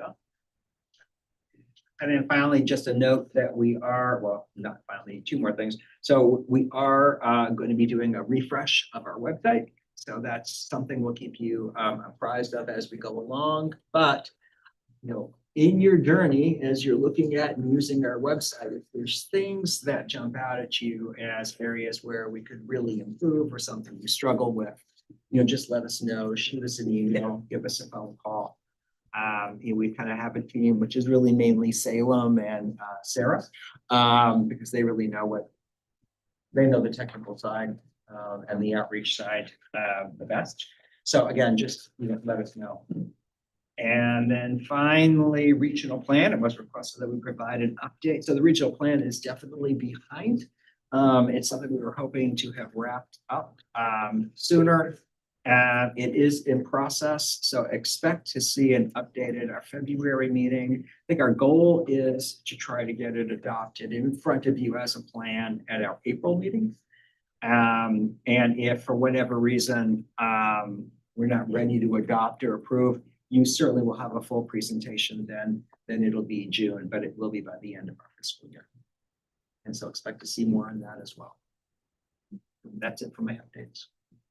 All right, we had Jennifer wanted to add economic development and conservation. I'm doing it, so we're good. Okay, all right, I knew that was coming up. Well, actually, seriously, I know that the focus is transportation, but I just wondered what the plans were or what the desires of the other communities might be in beginning to pursue this question of, frankly, the way I'm looking at it now is conservation and economic development together. What's the development piece? What's the natural resource piece? How do we begin to basically accommodate all the human consumption needs? A lot of that translates into housing for people, but development in general. How do we do that and preserve all our natural resources at the same time? That's a balanced development thing, and we're gonna have to get real creative about it, I think. But right now, they're two completely different tracks that people are on. People trying to save everything and people trying to develop everything, and it's not gonna solve the problem. So, and I think it impacts every one of our communities. I mean, I've done some focus groups with people, done some roast things with planning managers and councilmen and some other people, and the conversation gets very heated and very interesting very fast, and nobody has the answer. We've done some interesting things in Merrimack around that. Yeah, you have. And we all live, I mean, most of our communities are rural. And yet 77% of our kids are growing up in cities. What do they know about environmental appreciation and natural resources? Nothing. So, yeah, well, there's some good programs in schools out there, but 77% of our kids do not have a backyard where they're watching animals. That is under 18. Good point. Anyway, I was just gonna throw that out to people, and is there interest, and is that a position that seems interesting? I'm not interested in one conversation on development, one on conservation. I think they really have to come together and change the whole conversation, but others might feel differently. So just thinking about merging those two together, there's a ton of money to be made in development. So the development stuff funds itself and it funds its lobbying. It does a great job taking care of itself. Yep. So I would see merging those two together as weakening the opposition to that. So I wouldn't like to see them merged. I think keeping them on separate tracks keeps the conservation side stronger. You don't feel like they're getting steamrolled? Hmm? You don't feel like they're getting steamrolled? The conservation side is, yeah, with all the money that you get out of development. So they've been funding lobbying at the State House pretty well to take away local control. So if you merge the conservation side with, to take their focus away from strictly conservation, then it seems like another path to push development against conservation. That's my thought. Keeping them separate, I think, is best for conservation. I guess what I'm proposing is they need to talk to each other. Exactly. Yeah. They're kind of polar opposite, Absolutely. and somehow they need to meet in the middle. Or somewhere close to the middle. Because there's huge pressure for housing. There's going to be a lot more pressure for economic development. Right now, the only places to put that is in undeveloped land. For the most part. You know, as things spread out of the city into the surrounding woodland, you know, it's gonna go into undeveloped land. So, you know, let's try to figure out ways to be smart about it. Where we can kind of get, you know, the advantage of, you know, more and better housing for people who need it. Economic development, you know, to raise standards of living for everyone. Yet keep what makes this area fantastic. But the two sides have to talk to each other and have to work together. And there are creative solutions to thoughtful development. Right. That still accommodates that. Things like open space subdivisions, conservation subdivisions, they're known as, where 50% of the land is conserved, trails, access to the wilderness. The building envelope is the other 50% of that acreage. And so that's a different look rather than single family sprawl. Single family home sprawl is the fastest way to eat up all the open space that exists in the state and get the least amount of housing. And that's what's happening. Most people are building 800,000 single family homes. And that's just gonna eat our way right through our wilderness. And then you've got legislators that are doing things like well, let's remove the land use change tax burden on developers so they don't have to pay the back taxes to the towns that they're gonna develop in. Right? It's like, oh, that's smart. That moves all of the building into the environmentally most sensitive areas and forests and farms. Doesn't pay back the town for all the back taxes, but then creates more cost base to support the housing that gets built without the payback in the taxes. Do lawmakers ever like do their homework about what those downstream ramifications are gonna be and unintended consequences when they're, both of you have been in the legislature, do they do their homework? Ay. Fortunately, that was shot down, but it'll probably be back. So, yeah, I think we have to get creative with people. Different You have solutions to to go along the with that problem. because there is technology. Conservation subdivisions, actually in Pelham, I don't think we recently approved it. But people have to have an acre lot, that's one thing. You have to have your septic, there's a lot of ways to build septic systems that require less leach bed, so you can shrink a septic system. Another issue is you gotta keep it away from the well. If you have a community well, it's a different story, but you can get more concentrated development without. In Chi-town, we have really no town water and no town sewer.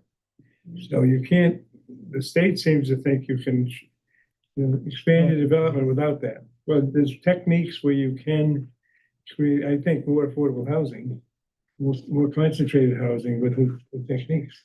You just have to use them. You're right, the technology is gonna help answer the question. I mean, this technology, the standard, I mean, the only reason I know that, I had a cottage on Little Island Pond in Pelham. I had a 5th acre property.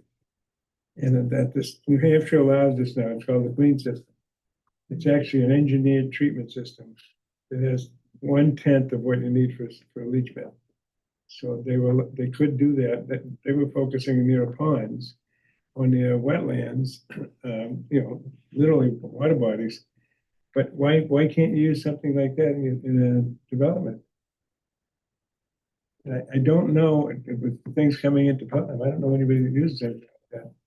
And it's, I don't know whether the state allows it, and I know they did on the pond.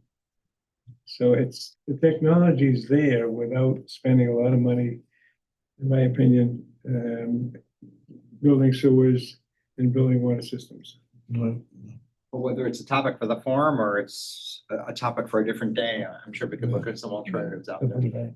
Getting late. Yeah, all right, so we actually have item number 7, which we wanted to have because we haven't had a roundtable in a long time, so.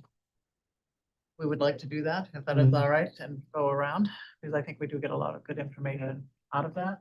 I do bring some of that back to my town when I go back and, I run the board, so. Why don't we start with Jason?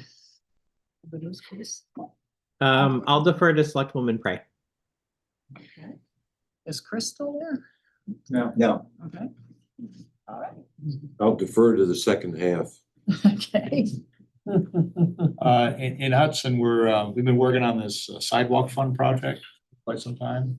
It's getting closer and closer to completion. And the purpose of it would be to collect funds from development into a fund that could be used to either make, build, or maintain sidewalk system in Hudson. We've identified certain corridors that we want to have continuous sidewalks.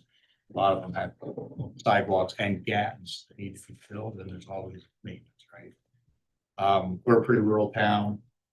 A lot of the subdivisions that get put in, we have sidewalk requirements, but they end up sidewalks to nowhere. And we don't think that building little segments of sidewalks all over town, that they'll ever connect. So we thought best to take those funds and put them to a corridor. So we've got high school down to the library park, and then out to Benson's, that kind of, flow, and then all the way down Lowell Road and maintain that network. So that would direct funds from any project that is required to have a sidewalk, but it just doesn't make sense. And then they can take estimate of the value of that. Really excited about that. Through the sidewalk corridor that we are trying to focus. So for Hollis, we're in budget season, obviously. We got our new guidance last week. And the guidance is a 2% reduction in our budget. So pencils are being sharpened for our next meeting. Yeah. We're also in budget season and it's town side has gone off pretty well without a hitch. It's the school side that we're worried about.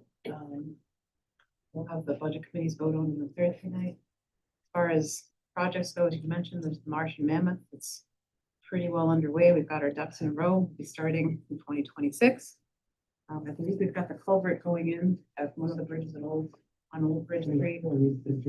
And then we are still slogging our way through the issues of the historic bridge further up Old Bridge Street. And that continues to be, that will be a fist fight to the bitter end. So. Anything else on fire? There's a lot of people that don't want prime wetlands. They don't understand, some people don't understand that the issue of prime wetlands, the subject of prime wetlands has been going on for 45 years. I won't tell him because I was involved with the first one, but they don't understand it's for the general benefit of the town, in my opinion. So, it's my land, I should be able to do what I want to with it. So that's kind of something that's going back and forth. It's on the warrant, so. Yes. Might want to ask them if they like drinking water. And not being flooded. Yeah. Yeah. You like being able to drive on the roads in April? Well, actually, the project that was mentioned was the historic bridge. And in the discussion about that, they said, the reason we had flooding is sometimes because of development upstream, it wasn't controlled. So it's connected. It's not just a bridge by itself and it's not affected by any other human activity. I'll pass. I've talked enough. No new updates? On the state side, we had two, I'm on solid waste, excuse me. On the highways and, whatever. Solid waste. Yeah, No. I see how they go together. That's another. Anyway, but we had two bills left over from last year, which we retained. One was on the commuter rail, not to use any state funds for it. Yeah. That, since it's not in the 10-year highway plan coming up, so we decided to interim study it because it needs work. Another bill that we retained last year, we voted against interim study, which is a nice way of killing it, but we got to look at it for the summer, is how does the state tell a town or somebody, this state highway is now yours? And that came about from Continental Boulevard, the piece of it. But anyway, but it could affect all of us. So we'll be looking into that. And then what if a town says, no, you can't? For good example, in Litchfield, 3A is state road, but Manchester, it's not. Yeah. So, and I think part of Hudson, it's not. So, it's, so that's pretty much it. Also, just a quickie, I noticed the map out there. You need to fix where the Litchfield Fire Department is. Moved it. They moved a new one, yeah. Okay. roughly 90 units going in, townhomes. Okay, yeah. Well, they were approved. Tax revaluation just occurred. A lot of people are not happy. The value of the whole town went up. So if your house went up proportionally, it's good, but a certain section really got clobbered pretty badly. I can say from a email point of view, I usually worry about instability of some of our citizens. It's now going from instability to struggle. I'm starting to get a lot of emails of, do I buy my medicine? Okay, my tax. Yeah, it's really a lot came at us. So we're assuming we're going to get maybe a default budget. If that happens, we might have to cut some services at the town hall. We don't know yet.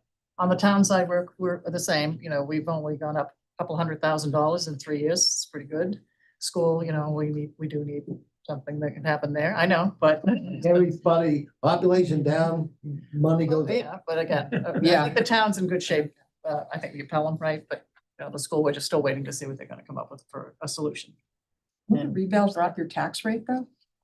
I don't know, I don't know, 14.2. Valuation goes up, the rate Yeah, goes so if your down. town but goes the up, your cost house goes up, you're all Yeah, right. some But people will make out fine. some did not, like the Yeah. prefab homes or the mobile homes, they really took a jump.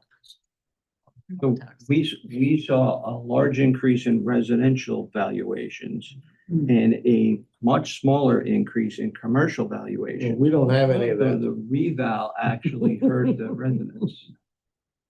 Well, in Litchfield, we don't have any of that Surprising, commercial. Get hurt. the because it's related to the proportionality between yeah. the two.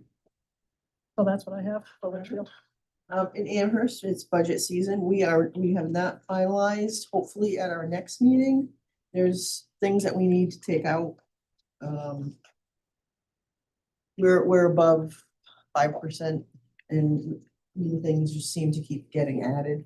For some reason, and it's something I'm gonna poll other towns who have fire hydrants. Our fire hydrant price went way up. And then the towns that we do know, their prices are a lot lower than us. So we don't know what's happening there.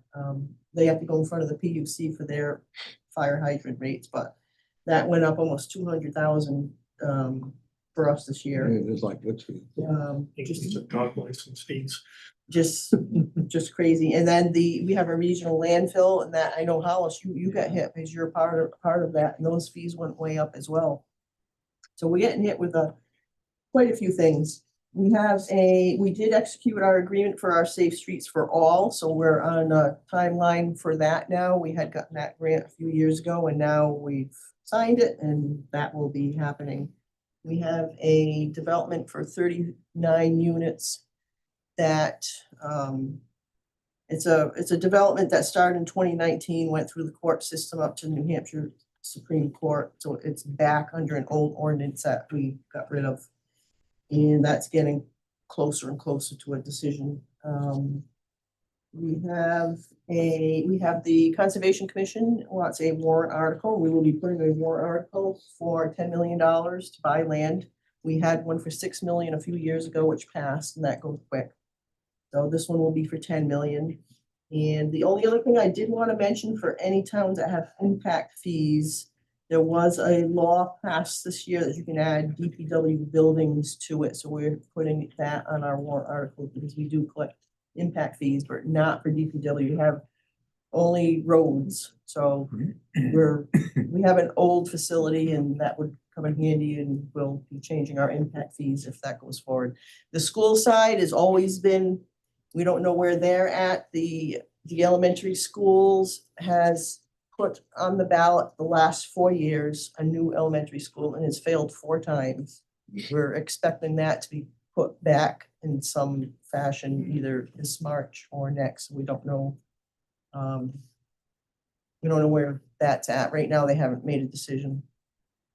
But it has not passed 4 times. It started, the first 2 were 89 million and then the last 2 were 59 million, so. And I have no idea where their budgets are at, but they're always, always an issue. I mean, everybody's school budgets takes up most of your street, so. We just signed a contract for our 5-year reval, and that will be happening starting in January. That's what I got. So in Wilton, we're worried about the future cost of MS4. And we were sort of, we were the tail end of the MS4 program in New Hampshire. I mean, places like Merrimack, I think you guys were in maybe almost 10 years ahead of us. And it just has this potential to be extraordinarily expensive for our town.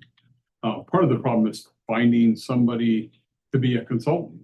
I mean, hiring consultants at all is really hard for almost anything these days. I mean, they're all booked up. They've got more work than they can handle, and therefore they can pick and choose and they don't have to take a price break. But MS4 also has a potential to make development more expensive, to require the town to spend a significant amount of money to deal with, we're an old enough town, especially the part that's considered the urbanized area is a couple hundred years old, and there's plenty of old storm drains that may or may not be properly structured. If the town has to go through and rebuild them all, we're talking about millions of dollars. And so we're not really sure where all that's going, but it's something that keeps us up at night. Yeah, so Merrimack is a little further behind on budget because we don't vote on budgets till April. But everyone saw their property tax bill and they said, we voted down both budgets again. And oh, by the way, our taxes have gone up considerably. So there's so it's going to be a very interesting budget season, and certainly voter season, because people continue to vote down budgets, yet their taxes seem to go up hundreds of dollars. I know personally mine went up nearly $800. But they also don't realize that they vote for all the staff and union raises, and I have nothing against people getting a fair wage for hours worked, but staff, as those who know, is always the biggest ticket of any budget in a town or a school, and salaries and all that, and as soon as you keep raising them, you're always going to see a big increase. So you've got to figure out a strategy. And what you said is true. We, even in our town, we have fewer students, but yet proportionally, the budgets keep going up higher and higher. We have smaller class sizes, but the budgets keep going up higher and higher. So it's going to be a very interesting season in our town. What did your insurance rates do for your municipal employees? I don't know. I'm not in government anymore, so. That's went insane. Are you talking about health insurance? Yeah. Yeah, Yeah, who are you using? God, who do we use? The town is gonna say, I forget. Yeah. No, I mean, they're going up. All together, yeah. Yeah, but I Yeah, think for all right. town employees it was 13%, but for the school it was 23%. Yeah. Like we got murdered. Yeah, no, the same things happen. Health Trust has actually held the line a little bit. That's who we're using, and you guys too, right? No, NHIT went out last year, so we went with school care. And we had two plans, and the weird thing is, one plan went up 27% and the other one went up 17%. It's not even average, so that 27% is huge, but we're looking at health trust. So. It's because the whole state isn't competitive for health. Yeah. Not enough of us. That's why There's only two plans. That's why Advantage unless you go plans to went out private, as well. so It's. That's better. But we're not a competitive market. No. Is that? All right. So let's see, in Brookline, we're also looking at an impact fee for the DPW facility that we built 4 years ago. Brookline is responsible for the change in the law. so- Yes, thank you very much. Thank you. Very helpful. Yeah.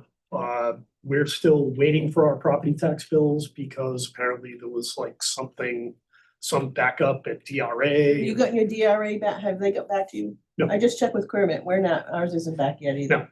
No. So, Us, Wow. yeah, we're way behind. yeah, so everybody is like, But you might get a good Christmas present, huh? No, you have enough money in the bank to, You're gonna have a cash. you're gonna have it, available, yeah, Right? real Yeah, quick. yeah, Real quick. Yeah. Look at Tamps real Yeah. quick. exactly. Yeah.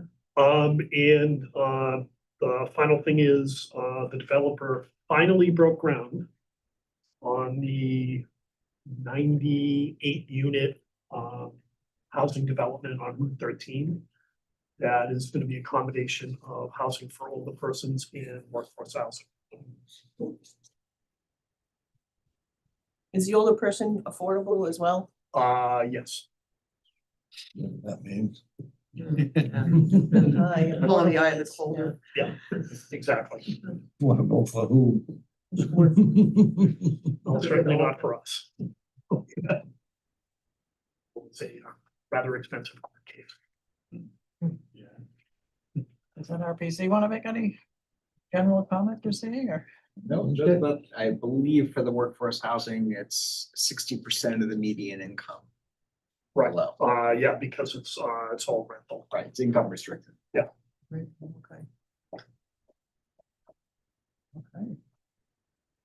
All right, anybody else have anything else they'd like to add? Well, the holidays are here, so Very great good. holidays, everybody. Happy New Year at a time. Because we won't see you for a while. Okay. All right, February. February is when we meet.